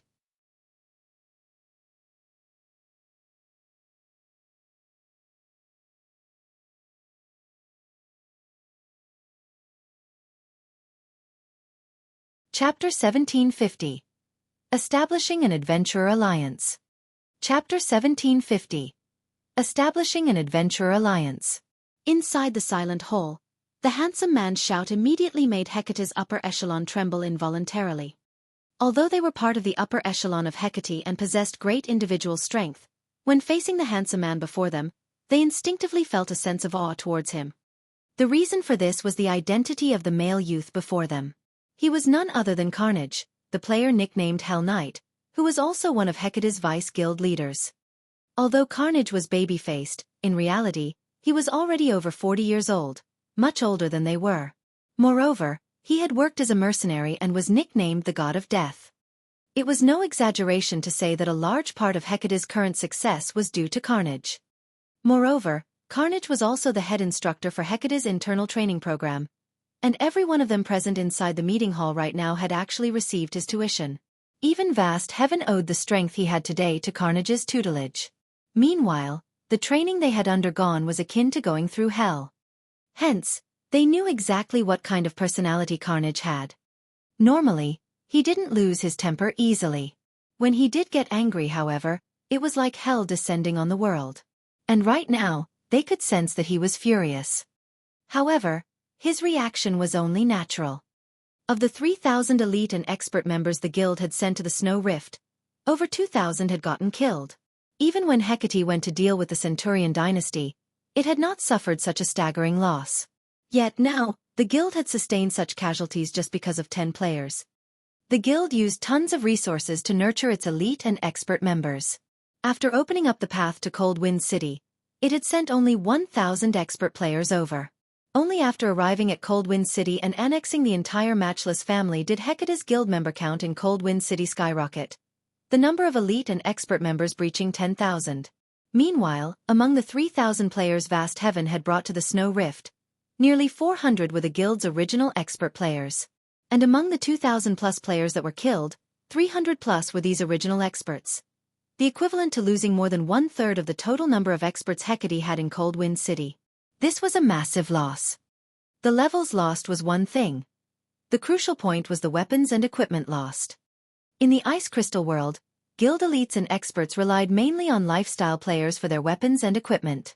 However, very few lifestyle players could produce weapons and equipment of suitable standards for elite and expert players. Not to mention, the materials needed to produce level 50 secret silver weapons and equipment were also extremely valuable and very difficult to acquire. Meanwhile, based on the post-war statistics, they had lost over 200 pieces of level 50 secret silver equipment. Since producing just one piece of level 50 secret silver equipment already required a lot of time and resources, all the more for 200 pieces, this loss would severely impact their guild's raid progress of the Snow Rift. Vice Guild Leader, we've already done a thorough investigation. The people who targeted us this time are all experts of the Asura adventurer team that had disappeared previously. From what we heard, it seems that these experts had gone with their commander on an expedition. However, the strange part is that these experts weren't so strong before. Right now, we still don't know how they managed to gain the combat power they have. A level 52 elementalist reported in a careful tone. They suddenly became stronger? Carnage's lips curled up slightly as he read the report his subordinate sent him. This is interesting. They're just a bunch of hillbillies, yet not only did they gain a massive boost in basic attributes after going out on an expedition, but even their combat standards have undergone a qualitative transformation. It seems this Asura adventurer team has quite a huge secret. Investigate this matter immediately. Use every means available to dig out this secret. As long as Hecate acquires it, then the day Hecate becomes the #1 guild in the north will be just around the corner. Right, also notify the main branch to send the 12 heavens to Cold Wind City. Upon hearing Carnage's command, everyone in the room was shocked despite themselves. They had never thought that Carnage would actually summon the 12 heavens to a backwater like Cold Wind City. The 12 heavens were the apex combatants of Hecate. In Cold Wind City, aside from Carnage, Vast Heaven was the strongest member of Hecate present. Even so, Vast Heaven's level was still insufficient for him to become one of the 12 heavens, only qualifying as a reserve member, at most. Normally, the 12 heavens would be split up and dispatched to Hecate's various branch guilds. Nevertheless, Carnage was having all 12 of them come. Hecate's upper echelon shuddered in fear just thinking about this matter. These people could still remember the last time the 12 heavens were all together. Back then, they were gathered to help repel the siege of a super first-rate guild's army. In the end, due to the 12 heavens, the invading super first-rate guild had no choice but to give up on capturing one of Hecate's guild towns. Yet, now, Carnage was actually mobilizing the 12 heavens just to deal with a single adventurer team. This was simply insane. Elsewhere, Xueqi and the others had already returned to Cold Wind City. After reaching the city, the group discovered that nothing much had changed there. The player population in the city had increased only slightly, with the majority of the newcomers being new players to God's domain, and a small portion being Hecate's guild members. Unlike on the continent of God's domain, players belonging to the Ice Crystal world couldn't travel freely between different cities. In the Ice Crystal world, travel between two different cities generally required players to unlock the gate separating the two cities first. Another method was to use a special pathway. However, activating such special pathways was very troublesome. These pathways also had many restrictions. Hence, ordinary players couldn't travel freely between different cities. Currently, outside Asura's residence, Asura's members crowded around the entrance as they welcomed Xueqi and the others' return. It's the commander. The commander is back. All hail the commander. Asura is invincible. The Asura Adventure Team's members were all thrilled to see Xueqi. The shouting of thousands of players echoed throughout the streets of Coldwind City, firing up the independent players that had come to join in on the fun. Due to Xueqi and the others defeating Hecate's army, Asura's fame in Coldwind City had recovered to its peak. In fact, the Adventurer Team's fame was even greater than before. The strength Xueqi's group displayed had captivated the independent players of Coldwind City. As a result, many independent players were now hoping to join Asura. Commander, with this, I'm afraid the various large guilds of Coldwind City will target our Adventurer Team, Solitary 9 said, revealing a bitter smile as he looked at the crowded street around him. The goal of guilds was to take control of NPC cities. Meanwhile, unlike in the NPC cities on the continent of God's domain, players could gain a small portion of control over the NPCs in the Ice Crystal world. Doing so required the support of a large number of players. At the same time, players also needed to complete a series of contributions to the city. At this point, the Asura Adventure Team's strength was completely different from before. Currently, aside from Asura's members, hundreds of thousands of players crowded the street outside Asura's residence. One could easily imagine how high the Asura Adventure Team's prestige and reputation were in Coldwind City right now. With so many players willing to join the Adventurer Team, all Asura needed to do was complete a series of contributions to the city. Then, it could become the true overlord of Coldwind City. With such a situation, how could the various large guilds of Coldwind City possibly let Asura operate unhindered? The large guilds would undoubtedly treat Asura as a thorn in their side and try to deal with it as soon as possible. Don't mind them. If they want a fight, we'll give them a fight, Xueqi said, chuckling. Moreover, my original goal was to take control of Coldwind City and make it the foundation of our Asura Adventurer Team. Solitary 9 and the others could not help their stupefaction at Xueqi's words. They had thought that Xueqi's purpose behind revisiting Coldwind City was simply a quest. Now, however, it would seem that Xueqi's sights were set much higher than they had imagined. The thought of an adventure team taking control of an entire NPC city was simply too crazy. Since so many people have come, I'm making an announcement in my capacity as Asura's commander. From today onward, the Asura Adventure Team will be establishing an Adventurer Alliance. We welcome all Adventurer Teams and independent players to join this alliance. Any Adventurer Team and independent player that joins this alliance will enjoy a portion of the benefits offered by the Asura Adventurer Team. Xueqi declared loudly as he looked at the crowded street around him.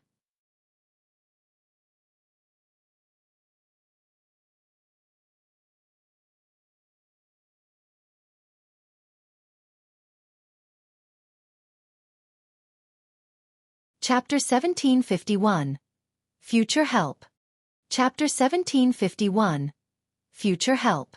Upon hearing Xueqi's announcement, the hundreds of thousands of players on the street outside Asura's residence fell silent, every one of them staring at Xueqi in disbelief. However, as if some spell had broken, the sounds of cheering echoed down the street a moment later. All hail Asura! What? The Asura Adventure Team is so generous. What a wealthy move! Does Asura plan to unify Coldwind City? The Asura Adventure Team's sudden announcement stunned everyone in Coldwind City. Meanwhile, some players from the various large guilds, who watched from a distance, gaped in shock. Solitary 9, Lifeless Thorn, and Asura's other members gave Xueqi incredulous looks. They all thought that Xueqi had gone crazy. An adventurer team wasn't like a guild. There were very few restrictions on an adventurer team's members. In fact, some adventurer teams didn't even place a single restriction. They were mostly a large group of players with the same goal. Meanwhile, the Asura offered particularly valuable benefits, even better than what some guilds offered their members. With the adventurer team's contribution points, one could purchase weapons, equipment, and basic combat techniques. However, the adventurer team had strict conditions for joining. Fortunately, Asura had plenty of experts, so the team had a much easier time gathering resources and developing. However, Xueqi's decision would allow every independent player to enjoy Asura's benefits without meeting any of the entry requirements. Yet the adventurer team had to pay for these benefits. "Commander, are we really going through with this?" Yenya hurriedly asked Xueqi. Even if they were going to acquire Cold Wind City, they had many other methods they could use to do so. There was no need to earn the public's hearts with such a wasteful option. Here are the details. Publicize them in a moment and inform everyone about what the Adventure Alliance is, Xueqi said, nodding. He then some details regarding the Adventure Alliance he had intended to establish to Yenya and the others. In reality, he had planned to establish an Adventure Alliance even before he had first visited the Ice Crystal world. Someone had established an Adventure Alliance, an organization that would serve independent players, during his previous life. It served as a platform for independent players to purchase better equipment, materials, information, and find companions to quest with. This helped independent players avoid getting taken advantage of by the various large guilds. However, when the Adventure Alliance had first appeared during his previous life, mainstream players on the continent of God's Domain had already reached level 90. Although setting up the Adventure Alliance was very costly and would require further investments, the organization would command more influence and strength as it gradually took shape. In the end, the Adventure Alliance had become the #1 ranking adventurer team throughout God's Domain. It had even become one of God's Domain's apex powers. God's Domain had many superpowers, but very few could be considered an apex power, every one of which had powerful backgrounds and countless experts. Meanwhile, not even ordinary superguilds had dared to provoke the Adventure Alliance in the past due to its frightening member count. Many of God's Domain's top-ranking apex experts had belonged to the Adventure Alliance, including Tier 6 God-ranked players. Although the Adventure Alliance had only established a few restrictions on its members, the Alliance and its members had been inseparable. If any superguild had harmed the Alliance, the independent apex experts and Tier 6 God-ranked experts would have taken action. This was why the Adventure Alliance had become one of the game's apex powers. In terms of ability to collect materials, not even the Secret Pavilion had been a match for the Adventure Alliance. No matter how many members a guild possessed, independent players far outnumbered them. Since nobody had established an organization like the Adventure Alliance in this life yet, Xueqi wouldn't hesitate to take advantage of this idea. After all, materials were very important in God's Domain, and if he wished to acquire soul-dissolving flowers quickly, this was the fastest way. The Adventure Alliance could also be a huge help to Zero Wing in the future. Unfortunately, establishing the Adventure Alliance would require a lot of investments. This was especially true for the weapons, equipment, and the Alliance's resource bank. The Alliance would also require a large number of people to manage and operate the organization. Then it would have to earn a reputation and credibility among independent players. Hence, setting up the Adventure Alliance's foundation certainly wouldn't be easy. However, Cold Wind City was currently the best place to establish the Adventure Alliance. First, Cold Wind City wasn't particularly large, with a player population just over 2 million. Meanwhile, unlike the situation on the continent of God's Domain, players in the Ice Crystal world could not communicate easily. So Xueqi didn't have to worry about too many players trying to join the Alliance at once. This also meant that the initial required investments wouldn't be as massive, and the Alliance wouldn't have to worry about collapsing in on itself before it could even take shape. When the Adventure Alliance had first established in the past, the support it had received from multiple major corporations had been a large part of the reason for its survival during its infancy phases. These corporations had invested an astronomical amount of resources to help the Alliance mature. Xueqi's second reason was the love independent players had for the Asura Adventurer team. By establishing the Adventure Alliance, the Asura Adventurer team would also have an easier time taking control of Cold Wind City. Once Asura controlled the city, it could use the income to sustain the Adventure Alliance. When Yenya and the others read the details of Xueqi's idea, their eyes glowed with excitement as they began to understand why Xueqi wanted to take on such a thankless task. Although the initial investments were massive, once independent players got used to using the Asura Adventurer team's contribution points, all sorts of materials, weapons, and equipment would continuously flow into the team's hands. Moreover, Asura would be able to recruit expert players more easily. Immediately, Solitary 9 and the others went into action and started to spread the Adventure Alliance's details. Meanwhile, when the upper echelons of Cold Wind City's various large guilds received this news, hatred towards Xueqi welled in their hearts. However, as the Asura Adventurer team had already displayed such immense strength, they couldn't stop the Adventure Alliance's establishment forcefully. Hence, the city's guilds began to think of ways to stop Asura's plans by deliberately lowering their recruitment standards. They also loosened the restrictions on their guild members, making their guilds more attractive to independent players. After all, there was no way an adventurer team could offer as inviting benefits as a guild. Moreover, guilds had far more and far better weapons and equipment in their stocks than adventurer teams. Furthermore, players could earn a very high and stable salary by becoming one of the guild's upper echelons.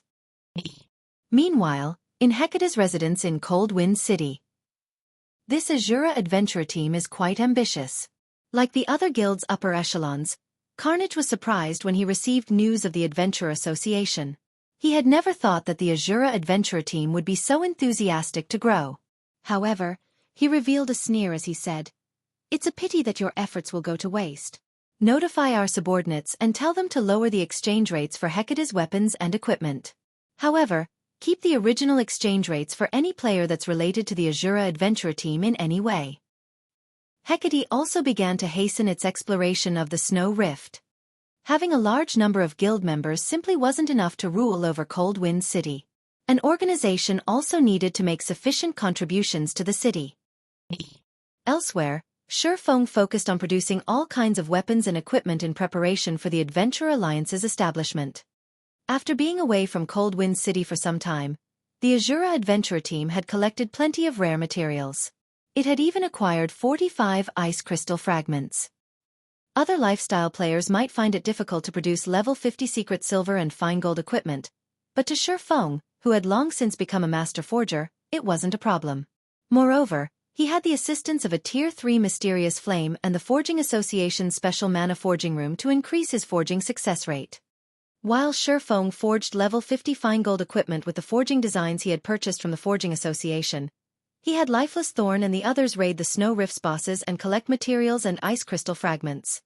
In the end, Xueqi spent 3 whole days cooped up in the Forging Association and produced 300+ pieces of level 50 fine gold equipment, 100+ pieces of level 50 fine gold weapons, 10 fine gold ranked magic light sets, and 500+ pieces of secret silver equipment. He had basically spent all of the resources the Asura adventurer team had gathered during his absence. Now that the preparation work is complete, it's about time to reveal it to the public. Xueqi revealed a faint smile as he looked at the room cluttered with the weapons and equipment he had crafted.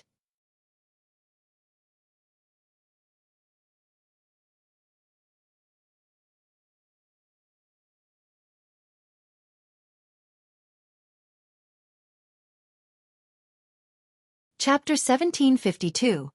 Enemy of Guilds. Chapter 1752. Enemy of Guilds. Cold Wind City, Hecate's guild residence. Due to the sudden reduction in Hecate's recruitment requirements and exchange rates for weapons and equipment, the guild hall was crowded with players.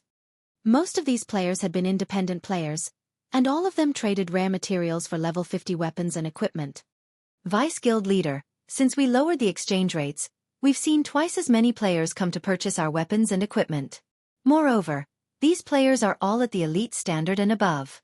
Not only have they signed an agreement stating that they won't support Asura, but they will also secretly discriminate against Asura's members. The other guilds have taken similar measures against Asura as well. Right now, the majority of Cold Wind City's elite players have taken a stand against Asura. Even if Asura establishes that Adventure Alliance, the adventurer team won't be able to obtain many resources from the Alliance to increase its strength. Good. Well done. Now, all that's left is to find out how Asura's experts became so strong so quickly. Then, we'll take full control of the city. Carnage was very satisfied with his subordinate's report. He had to admit that the Asura adventurer team posed an even greater threat than the Centurion dynasty when it came to competing for Cold Wind City's authority. However, the adventurer team overestimated itself if it thought it could compete with guilds. The various guilds simply wouldn't allow that to happen. After all, if news of the situation spread, they would become a laughingstock in the other cities. The various guilds would rather sacrifice a portion of their profits to prevent such a thing. Now, due to the various guilds' efforts, the majority of Cold Wind City's elite and expert players had sided with the various guilds. The remaining elites and experts had their own methods of obtaining weapons and equipment, so they weren't interested in the guild's exchange services. All in all, the various guilds had already taken control of Cold Wind City's main source of rare materials. Although the Asura adventurer team had plenty of powerful experts, it couldn't take control of the city by relying on experts alone. An organization would need well-equipped elite and expert players to perform the difficult and necessary contributions. While Asura had quite a number of ordinary expert players, it lacked top-tier weapons and equipment. Producing such items required plenty of rare materials, and the high production difficulties only increased how many materials were needed. With how few members Asura had, the adventurer team simply didn't have the manpower to obtain the necessary resources. Moreover, unlike guilds, adventurer teams did not have specially trained groups of lifestyle players. Even if an adventurer team had its own lifestyle players, it wouldn't have the resources to nurture many, or any, advanced lifestyle players. Now that the various large guilds had severed Asura's source of rare materials, the adventurer team would have no way to compete for the authority over Cold Wind City. Vice Guild Leader, based on our investigations thus far, the Asura experts that have recently returned haven't said a single word about how they had grown so powerful. The adventurer team's other members know nothing about it, either. It seems they're keeping a very tight lid on this secret, the level 52 assassin reporting to Carnage said helplessly. No matter. Keep on looking into it, Carnage said, smiling faintly. It is fine even if we fail to find out about it. Even if we fail to learn Asura's secret, once we take control of Cold Wind City, we'll thoroughly eliminate the adventurer team. Hearing Carnage's words, the reporting assassin could not help but smile. Although the Asura adventurer team had become quite famous in Cold Wind City, at the end of the day, it was still an adventurer team. Asura was both foolish and suicidal if it thought it could go up against Hecate. Once Hecate took control of Cold Wind City, the guild would secure a small portion of the city's authority. This fraction of authority, fortunately, would be more than enough to deal with one adventurer team. A few more powerful experts wouldn't matter in the end. Right. Didn't I send you out to poach Asura's experts? How is that coming along? Carnage asked. He had a very optimistic view of Cleansing Whistle and the others. With such strength, they could become a great source of combat power for the guild if they joined Hecate. Hearing Carnage's question, the reporting assassin fell silent. What? Did they dislike our offer? Carnage asked curiously. MHM. They said that they're not interested in a reserve elder position. They said that they might consider joining if we offered them the position of guild leader or vice guild leader, the assassin said honestly. Bang!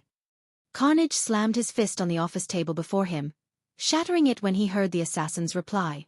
The killing intent he radiated shocked the nearby upper echelons, making them shudder. Reckless fools. Since they want to fall with their adventurer team, I'll grant their wish. Carnage said, a cold glint flashing in his eyes. Sneering, he continued, place a 3,000 gold bounty on each of those players. Send someone to keep an eye on them and tell the 12 heavens to get here as soon as possible. Understood. Everyone in the guild leader's office nodded. They couldn't help but feel some pity for Cleansing Whistle and her companions, but the group had simply asked for their deaths. Very quickly, Hecate publicized its bounty and caused a huge commotion in the city. Crap. Is Hecate that determined to destroy Asura? 3,000 gold. With that kind of money, Asura's own members might take action against these people. But those players are incredibly strong. They're almost impossible to kill. Who told you that? Although they are very powerful, there are many tools available in God's domain. With a sufficiently powerful tool, killing them is definitely possible. It is just a matter of whether the owners are willing to use their tools or not. For 3,000 gold though, they might be tempted. It really makes you wonder what Asura's higher-ups are trying to do. First, they provoked Hecate. Then, they made an enemy of every guild in Cold Wind City. Not only has Asura's material sources been cut off, but its peak experts are also targets. As far as I see it, Asura is doomed. I know, right? At the end of the day, an adventurer team is still an adventurer team. It is impossible for an adventurer team to go up against a large guild. Cold Wind City's general populace was sorely tempted by Hecate's bounty.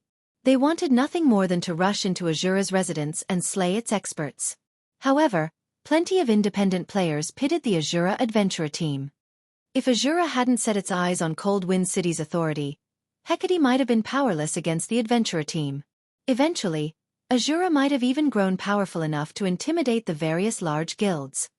As everyone talked about the Asura Adventurer team, Asura had announced the Adventurer Alliance's official launch and welcomed anyone and everyone to apply for membership at Asura's residence. As long as a player was independent, they could join the Adventurer Alliance and enjoy a portion of the benefits Asura offered. Asura really is dumb. Who would dare apply to join the Adventurer Alliance right now? That's right. The majority of level 50 weapons and equipment on the market have been produced by guilds. How many weapons and equipment could a measly adventurer team possibly offer?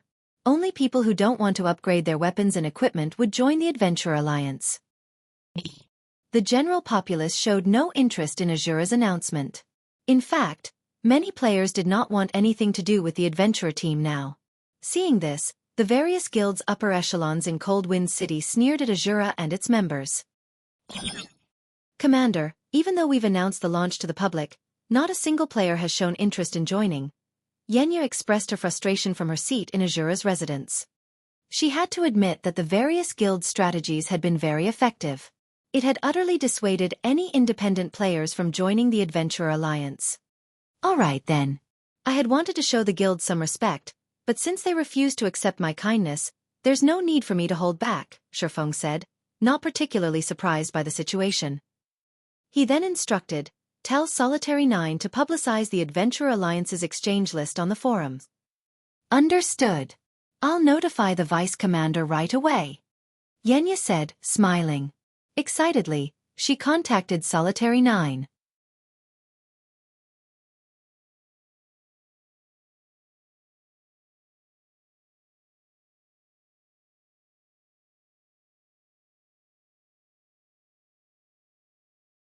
Chapter 1753. Madness-inducing benefits. Chapter 1753. Madness-inducing benefits. Cold Wind City, Frostbone Plain. Many adventurer teams grinded the area's level 50+ undead. The Frostbone Plain was a level 50 to level 60 map. Although it wasn't a resource-rich map, the undead here had a chance of dropping frost stones since they absorbed power of frost all year long. When frost stones were used in crafting weapons and equipment, the items had a chance of gaining ice resistance. Although each weapon and equipment piece would only have a small amount, if players wore items that all had the bonus, it would add up. Naturally, there were many maps in the ice crystal world that had extremely low temperatures. Without a certain amount of ice resistance, players would be restricted. As a result, items like frost stones, which could increase a player's ice resistance, were very valuable. Moreover, since frost stones' drop rate was incredibly low, many guilds only accepted frost stones as currency for the weapons and equipment they produced. Because of this, grinding frost stones had become the best way for independent players to make money and obtain better items. However, the Frostbone Plains undead were not easy to defeat. These undead rarely acted independently, moving in groups of over 100 instead. Even the weakest of these monsters was an elite, while the stronger undead were usually great lords. From time to time, players even encountered patrol squads, usually consisting of 500 to 600 undead, led by Grand Lord-ranked frost generals. Most of the adventurer teams grinding in the Frostbone Plain operated in units of 100. However, many players watched as a 20-man team fought a level 50+ frost undead patrol squad with relative ease. The 20-man team systematically annihilated the 100+ undead in the patrol squad. These players had even suppressed the 2 level 55 High Lord-ranked frost captains. After just 10 minutes, the entire patrol squad had been eliminated, leaving a pile of materials on the ground for the battle's victors. Brute, your combat standard have improved pretty quickly. You can even solo a frost captain now.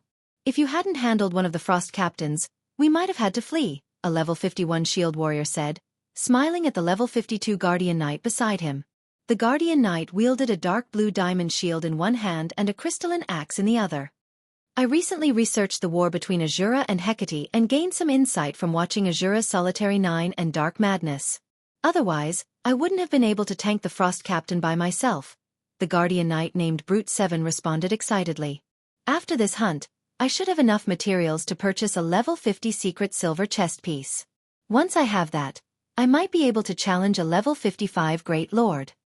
Anticipation illuminated Brute 7's features as he spoke about the level 50 chest piece. He had been grinding frost stones in the Frostbone Plain for a long time now.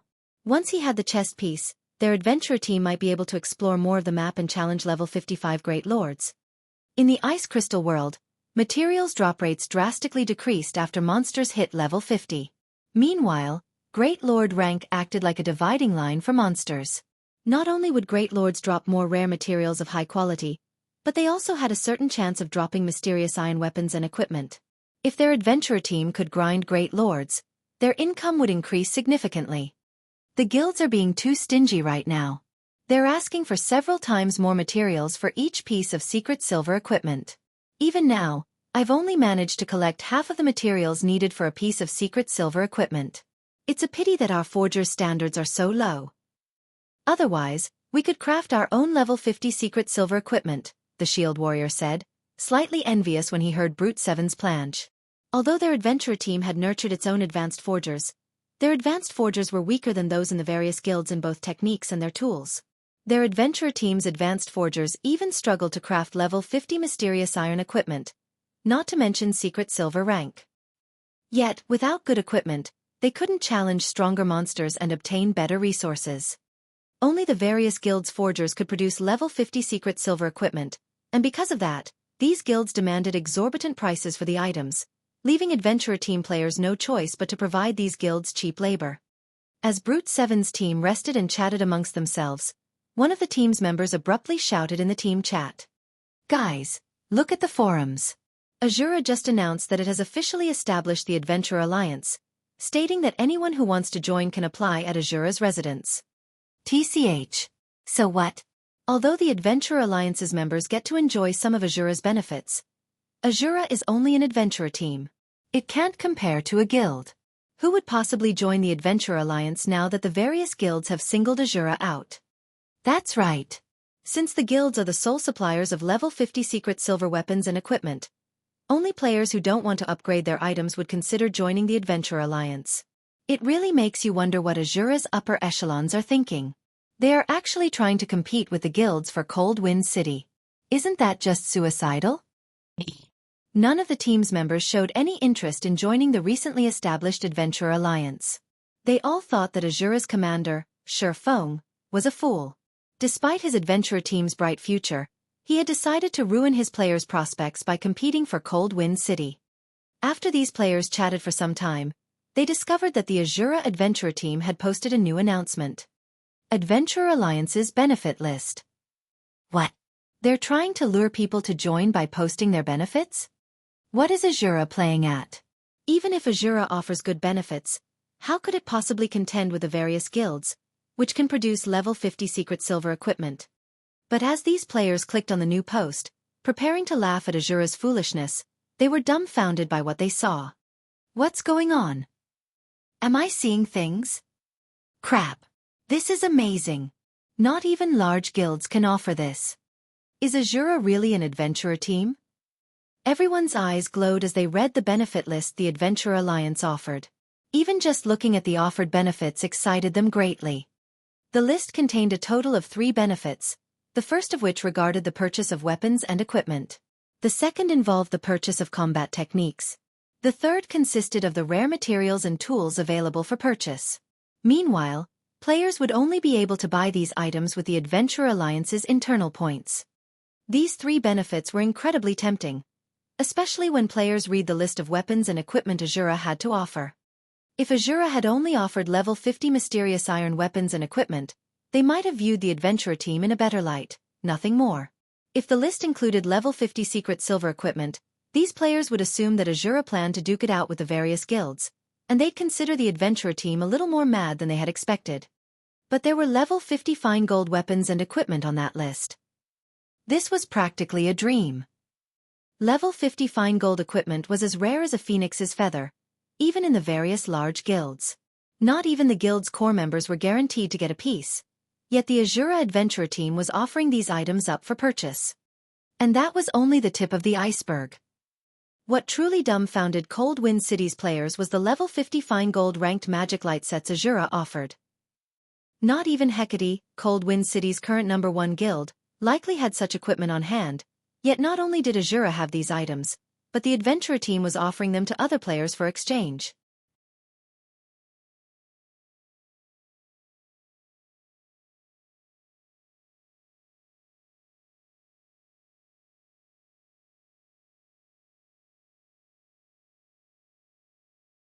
Chapter 1754.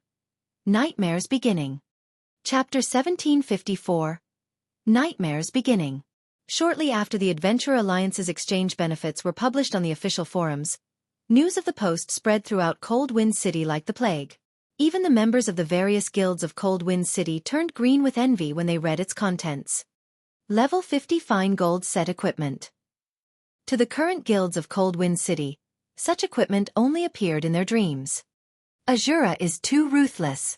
The adventurer team actually pulled out such a card to lure in independent players. How did Asura get its hands on this magic light set? Crap. If I had this magic light set, I could easily solo tank a level 55 Grand Lord. It's no wonder Asura's top few experts possess such powerful attributes. It turns out that they're wearing this magic light set. The upper echelons of Cold Wind City's various guilds fell silent when they saw the benefits Asura was offering. Just the weapons and equipment Asura put up for exchange were far superior to what their guilds had. However, compared to these weapons and equipment, the second exchange benefit Asura offered was the part that truly gave them a headache. Combat techniques. Combat techniques were much more precious than weapons and equipment. At the end of the day, weapons and equipment were external items. Moreover, as players continued leveling up, they would also have to keep replacing their weapons and equipment. Using their current items forever was impossible. However, that was not the case for combat techniques. Combat techniques would not fall behind the times and could accompany players on their entire journey in God's domain.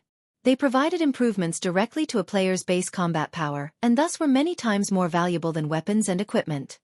Given a choice between obtaining level 50 Dark Gold equipment or a combat technique, the majority of players would go with the combat technique. After all, if one chose the level 50 Dark Gold equipment, they wouldn't necessarily be able to obtain a combat technique by using it. Moreover, once they reached level 60, their level 50 Dark Gold equipment would no longer be considered top tier for their level. However, if one chose the combat technique, the immediate benefits from the combat technique might not be as much as those of the level 50 Dark Gold equipment, but with their improved combat standards, obtaining equipment that could rival level 50 Dark Gold equipment was only a matter of time. Combat techniques were also something the various guilds constantly sought. Unfortunately, these were truly too rare and difficult to acquire. Even until now, the various guilds had not found a single clue that could lead to the acquisition of a combat technique. Every known combat technique in Cold Wind City right now was created by talented experts. However, these experts would never teach others the combat techniques they had researched and invented through great efforts, as these combat techniques were their trump cards. Sharing their combat techniques would only result in them losing an edge over others. Currently, the only guild in Cold Wind City that possessed a combat technique was Hecate. However, Hecate had a very heavy restriction on the combat technique, and only core members that had signed binding contracts were qualified to learn it. Experts that were not contracted to the guild had no hope of learning it.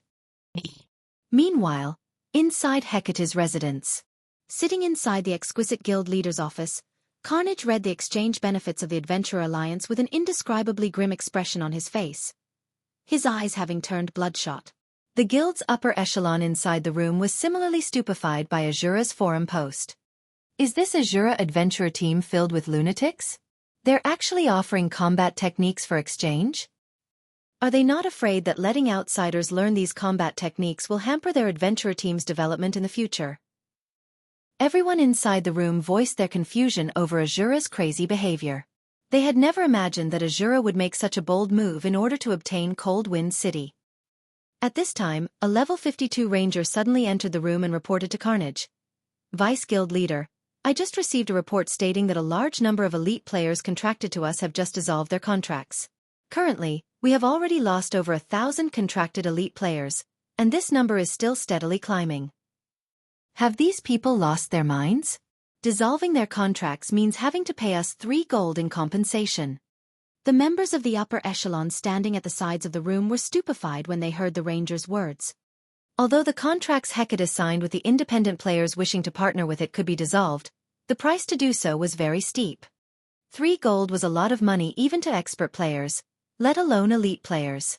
Although players' income had risen due to their increasing levels, the repair fee for weapons and equipment was also higher. Moreover, players had many other expenses, such as potions and magic scrolls, food and accommodation. In the end, players would be able to save only a small portion of their earnings each day. At this stage of the game, elite players would be fortunate if they had 50 or 60 silver coins in savings, while ordinary players would only have around 10 silver coins banked. Only expert players would have a little more extra money, with most expert players having roughly 5 or 6 gold coins stashed away.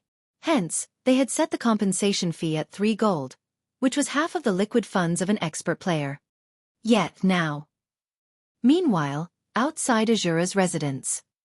Shortly after the Adventurer Alliance's benefits were publicized, a large crowd of independent players had appeared here. Within half an hour of the Alliance's benefits disclosure, over 50,000 independent players had come to apply to the Alliance. The long queue that formed outside of Asura's residence extended across 5 whole blocks. Moreover, the number of applicants was still climbing rapidly. This situation forced Asura to mobilize over 500 members to maintain order at the application site. The spectacular scenes stupefied the scouts sent over by the various guilds. Among the players looking to join the Adventure Alliance were many level 51 and level 52 elite and expert players and even some well-known adventurer teams of Coldwind City.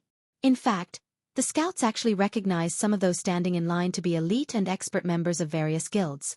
Though, to be precise, these people were former members now. However, the actions of these former guild players were also understandable. Players joined guilds to obtain good weapons and equipment more easily. If they couldn't, they would have no reason to subject themselves to the restrictions of guilds. Now, however, the Adventure Alliance was also supplying weapons and equipment, and these were even better than the ones offered by the guilds. Moreover, players could exchange for combat techniques, something that even expert players hungered for, from the Alliance. The benefits offered by ordinary guilds could not compare to those offered by the Adventure Alliance at all. Hence, it was only natural that plenty of elite and expert players were trying to join the Alliance. Commander, this move of yours is simply too vicious. I just received a report stating that some of the smaller guilds in Coldwind City lost a significant portion of their expert and elite members shortly after we announced the Adventure Alliance's benefits. It won't be long before these guilds are forced to disband. Even Hecate has lost over 300 experts and 4,000 elites thus far. Yenya reported to Xueqi excitedly as she walked into the residence's basic forging room. She held not a shred of goodwill towards the various guilds of Coldwind City, especially Hecate. Just because they had refused Hecate's poaching attempts, the guild had actually publicly placed a bounty on their heads. Had Xueqi not sent them to grind bosses in the Snow Rift, a forbidden land for players, she would have gone directly to Hecate's grinding spots and paid the guild back for its kindness. Having received news that the Adventure Alliance had managed to plunder over 300 experts from Hecate, she was naturally elated. In Coldwind City, even after annexing the Matchless family, Hecate had only a little over 2,700 expert members. Losing 300-plus expert players was equivalent to losing 1/9 of its expert forces, which was definitely a huge blow to the guild. Right now, she could already imagine what kind of expression Hecate's higher-ups were making. Vicious, huh? Xueqi laughed, shaking his head. This was only the beginning. He then turned to Yenya and asked, "Did you get that thing yet?" I've already bought the largest plot of land available in Coldwind City and constructed a 3-story shop on it. As for the interior design, that can only be done after we make a personal visit there. I spent a total of 8,000 gold. Almost all of the funds our adventurer team has gathered thus far have been used up already, Yenya replied. She then took out a deed from her bag and handed it over to Xueqi. Good. Let's head over and take a look. Xueqi nodded. After accepting the deed, he immediately left for Coldwind City's largest plot of land together with Yenya. Originally, this plot of land was meant for the construction of a guild residence.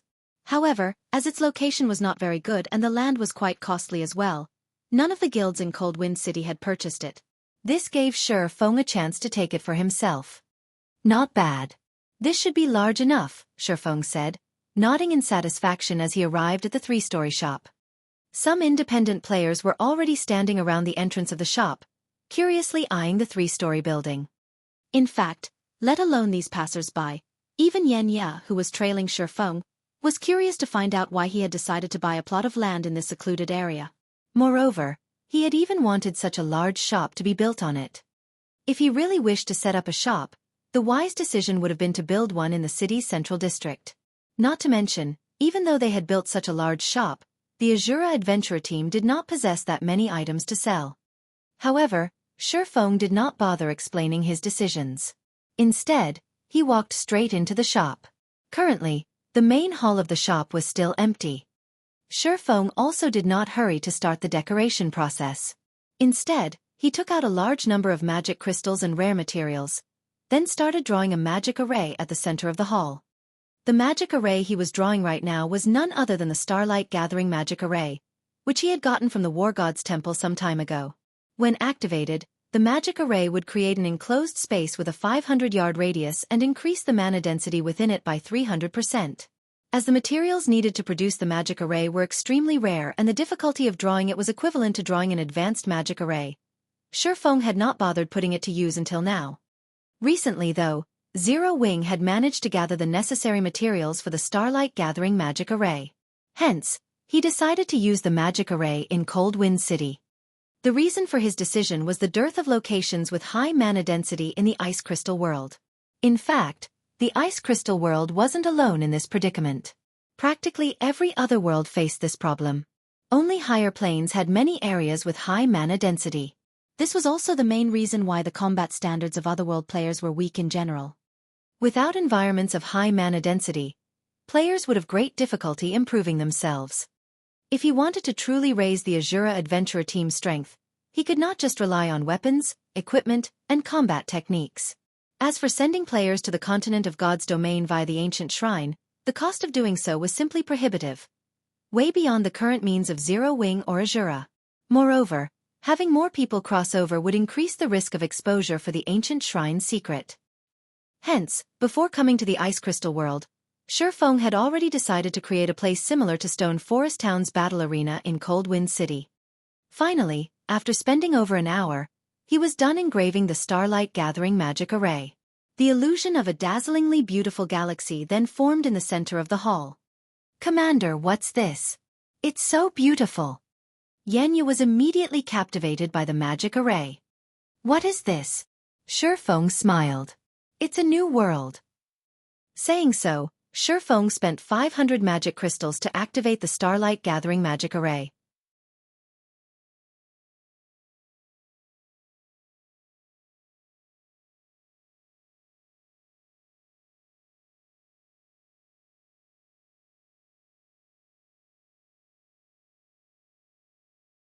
Chapter 1755. Asura Hall. Chapter 1755. Asura Hall. Inside the spacious hall. When the Starlight Gathering magic array activated, white mist began to fill the hall. The light then dimmed, and twinkling starlight glittered around the room. A short moment later, the mana density inside the hall swiftly started to rise. 100%, 200%, 300%. The Ice Crystal world's ambient mana density was already higher than that in God's domain, and now, after this 300% increase, the shop's mana was even denser than the mana in Silverwing City. Celestial magic arrays truly are amazing. Xueqi was quite satisfied as he gazed at the galaxy that had appeared on the hall's ceiling. As he stood in the hall, he could feel his mind become tremendously clear. He could even push aside unwanted thoughts and block his sense until he only existed within his own consciousness. As long as he put a little effort in, his mind could easily process what he wanted and provide the desired results. In fact, he even felt physically lighter. As a magic array that had been passed down since ancient times, current magic arrays simply couldn't compare to the power of a celestial magic array like the Starlight Gathering magic array. Due to the celestial power, celestial magic arrays were able to operate at a cheaper cost and higher efficiency than present magic arrays of similar rank and functionality. That was also why any celestial magic arrays that had appeared on the market in the past had sold for astronomical prices. If he hadn't caught Abandoned Wave, he wouldn't have obtained the Starlight Gathering magic array. Yenya, who stood beside Xueqi, was utterly dumbfounded as she felt the change that had taken place around her. The strength of the starlight gathering magic array before her was simply too frightening. The entire hall felt like a revolving galaxy. The ambient mana was so dense that she felt almost omnipotent. If she could train in such an environment, she was confident that she could fully grasp the basic combat techniques, which she had struggled with before, in a short time. She even felt like she could learn the advanced combat technique, Void Steps. An advanced combat technique. Void Steps was an advanced footwork technique that not even Lifeless Thorn had mastered. If she could grasp this footwork technique, her combat power would rise to a whole new level. She was even confident that she'd be able to take on Flowing Water Realm experts. After all, with Void Steps, she would have absolute control over the battle's initiative. She could clash or retreat whenever she wanted, and her opponent would be powerless to stop her. Excitedly, Yenya turned to Xueqi and asked, "Commander, are you planning to make this our adventurer team's training ground?" With such a mana-rich environment, this place could definitely become a sacred training ground for players. Ordinary experts, particularly Cold Wind City's experts, did not understand the true benefits of mana-rich environments. However, Yenya had learned well the benefits of such an environment. After all, she had gone through plenty of hardships while learning her combat techniques. If not for the combat rooms in Zero Wing City's battle arena, she never would have grasped the several basic combat techniques she now knew so quickly. If she could train in such a mana-rich environment, she could practice her basic combat techniques relentlessly without running out of stamina or concentration. "No," Xueqi said, shaking his head. "I plan to make this the Adventurer Alliance's training ground." A training ground for the Adventurer Alliance? Xueqi's answer stunned Yenya. Xueqi had already offered the Adventurer Alliance's members amazing benefits, which not even the various large guilds could afford to offer. Yet, he also intended to make this sacred ground one of the Alliance's benefits, as well. She didn't dare imagine the craze in Cold Wind City if news of this went public. If Cold Wind City's various guilds learned of this, they'd want nothing more than to eat Xueqi alive. "Of course, I will also segregate a portion of the space specifically for Asura's members," Xueqi said, chuckling. While reserving this place for Asura's members was a good idea, maintaining the Starlight Gathering magic array was not cheap. The magic array cost 500 magic crystals to operate per day. That was the equivalent of running a single magic tower. Since both towns generated massive amounts of income, it didn't really matter that the magic towers in Stone Forest Town and Silverwing Town were expensive to run. However, the Asura Adventure Team did not possess the ability to generate so much income. After all, Asura only had around 3,000 members. It might be fine if the Starlight Gathering magic array's operation required coins, as earning coins was relatively easy for an adventurer team of Asura's caliber, but it was a different story for magic crystals. Furthermore, magic crystals were rarer in the ice crystal world than in the continent of God's domain. If Xueqi wanted to maintain the Starlight Gathering magic array, he needed a huge source of magic crystal income. Currently, Cold Wind City had over 2 million players, the majority of which were independent players. Xueqi wouldn't have to worry about a lack of interest in the new training ground with such high mana density. As long as he charged a small fee for using the training ground, he could easily maintain the Starlight Gathering magic array's operation. Moreover, by making the Starlight Gathering magic array available to the Adventure Alliance, not only could he earn back the magic array's operation cost, but he could also attract more players to join the Alliance, killing two birds with one stone. Following which, Xueqi began to modify the shop's interior. All three of the shop's floors would become training grounds.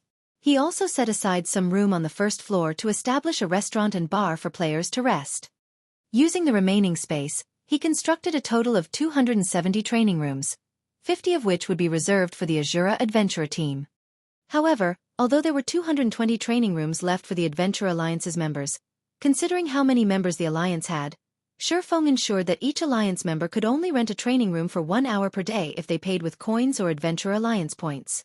If players paid their rent with magic crystals, they would be allowed to rent up to 2 hours a day. This way, Xueqi wouldn't have to worry about not earning enough magic crystals. This would also help reduce some of the points Alliance members accumulated. Whether players wanted to purchase the Adventure Alliance's weapons, equipment, or combat techniques, they all required a large number of points. In other words, none of the Adventurer Alliance's services were cheap. If that were the case, it would only be a matter of time before the Adventure Alliance collapsed in on itself.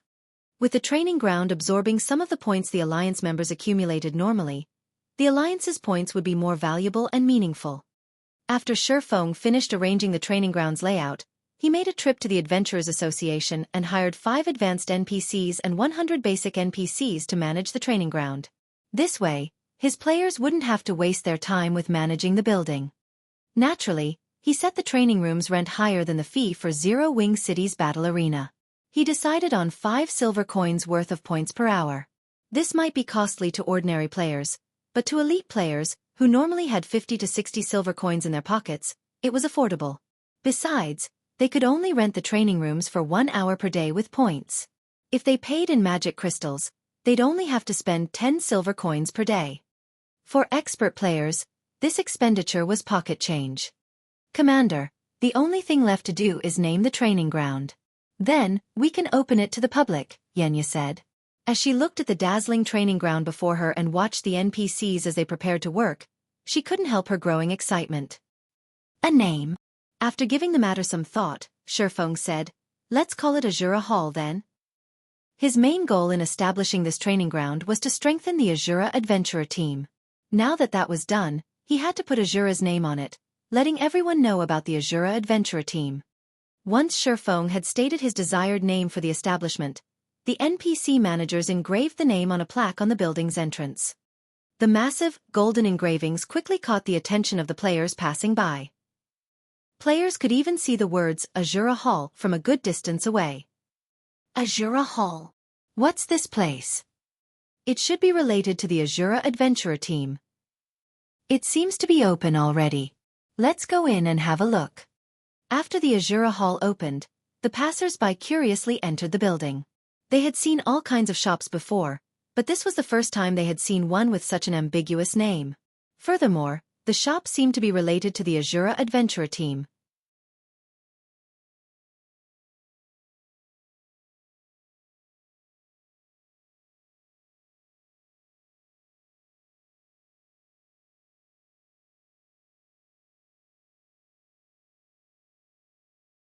Chapter 1756. Adventurer Alliance's Power. Chapter 1756. Adventurer Alliance's Power. Upon entering the Asura Hall, the group of independent players felt as if they had stepped into a sports arena's main lobby. The ceiling was covered in a galaxy of stars as if it were the actual night sky. It gave players a relaxed, happy feeling. What's going on? The mana density here is so high. Why do I feel like my mind has become so much clearer than before? This place is amazing. Every player that entered the Asura Hall quickly discovered its peculiarities.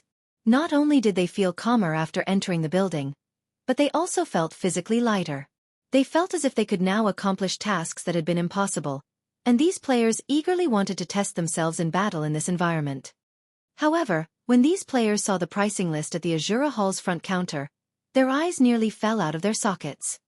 So expensive. Is this a joke? Renting a training room actually costs 5 silver per hour? Is the Asura Adventurer team that desperate for money?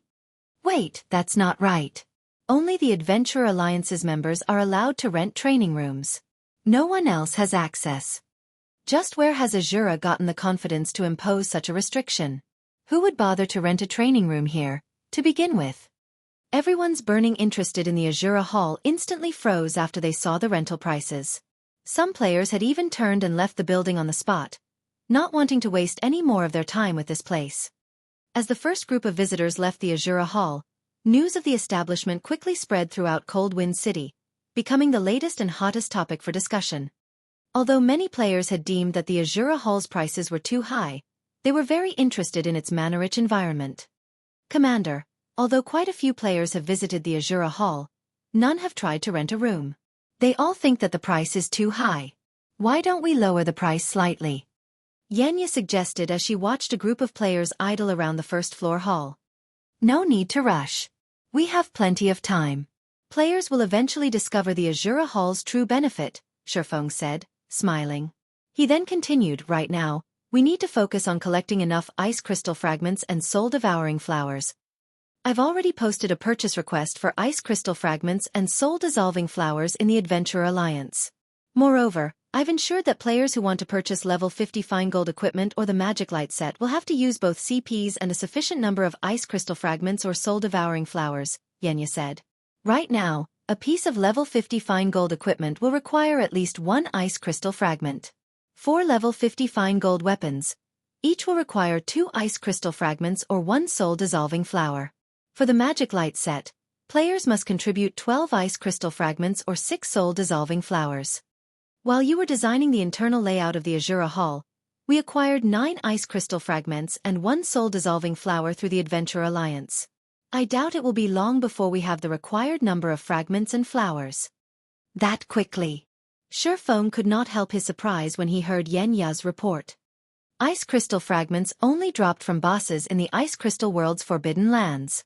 Moreover, only Great Lord ranked and above dropped the fragments.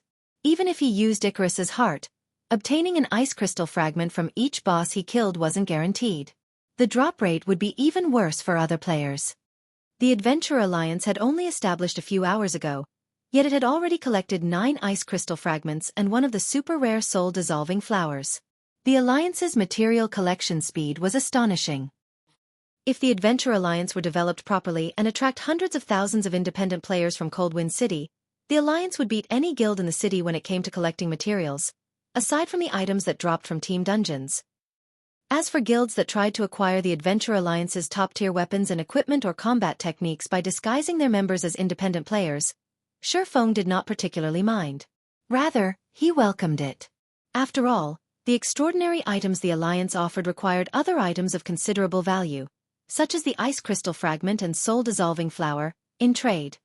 At this moment, Xueqi finally understood just how frightening the Adventurer Alliance in his previous life had actually been. It was no wonder why the Alliance had become one of God's domain's apex powers. Resources were everything in God's domain. With abundant resources, one could even pump out batch after batch of expert players. If one was fortunate enough, they could even nurture peak or apex experts. Although our resource collection speed is very fast right now, as more independent players join the Adventurer Alliance, our stock of weapons and equipment in the Alliance's inventory will begin to dwindle.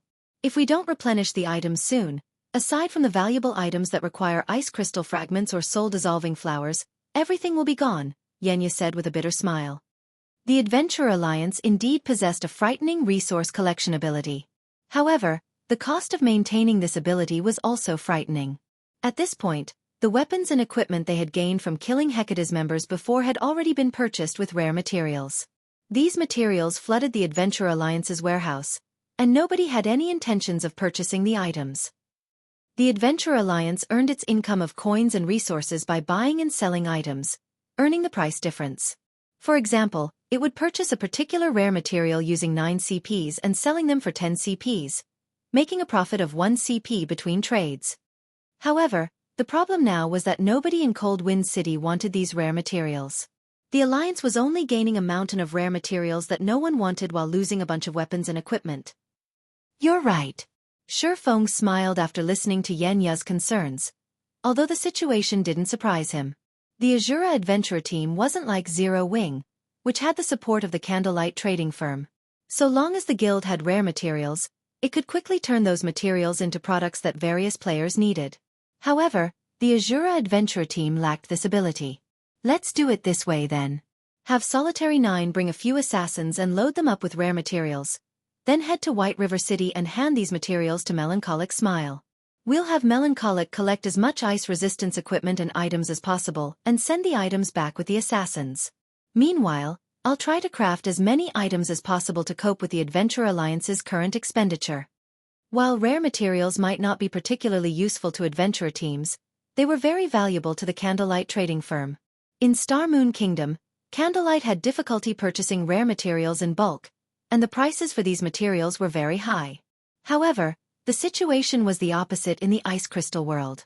Rare resources were more common and cost significantly less. Xueqi could take advantage of this situation and make a profit off of the price difference of rare materials between the two worlds. The only problem was the amount of time and magic crystals required to transport the materials to the continent of God's domain. But compared to the potential profits, The cost was practically negligible. Hearing Shifeng's plan, Yanya's eyes glowed with realization. Equipment and tools that could increase one's ice resistance were worth a fortune in the ice crystal world.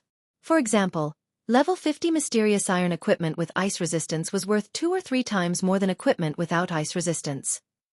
If it were possible to convert these rare materials into equipment and tools that increased ice resistance, the Adventure Alliance would attract plenty of independent players even if it ran out of magic light sets and level 50 fine gold equipment. Xueqi then returned to the Forging Association to resume production of all sorts of level 50 weapons and equipment. This time, though, he only crafted secret silver equipment.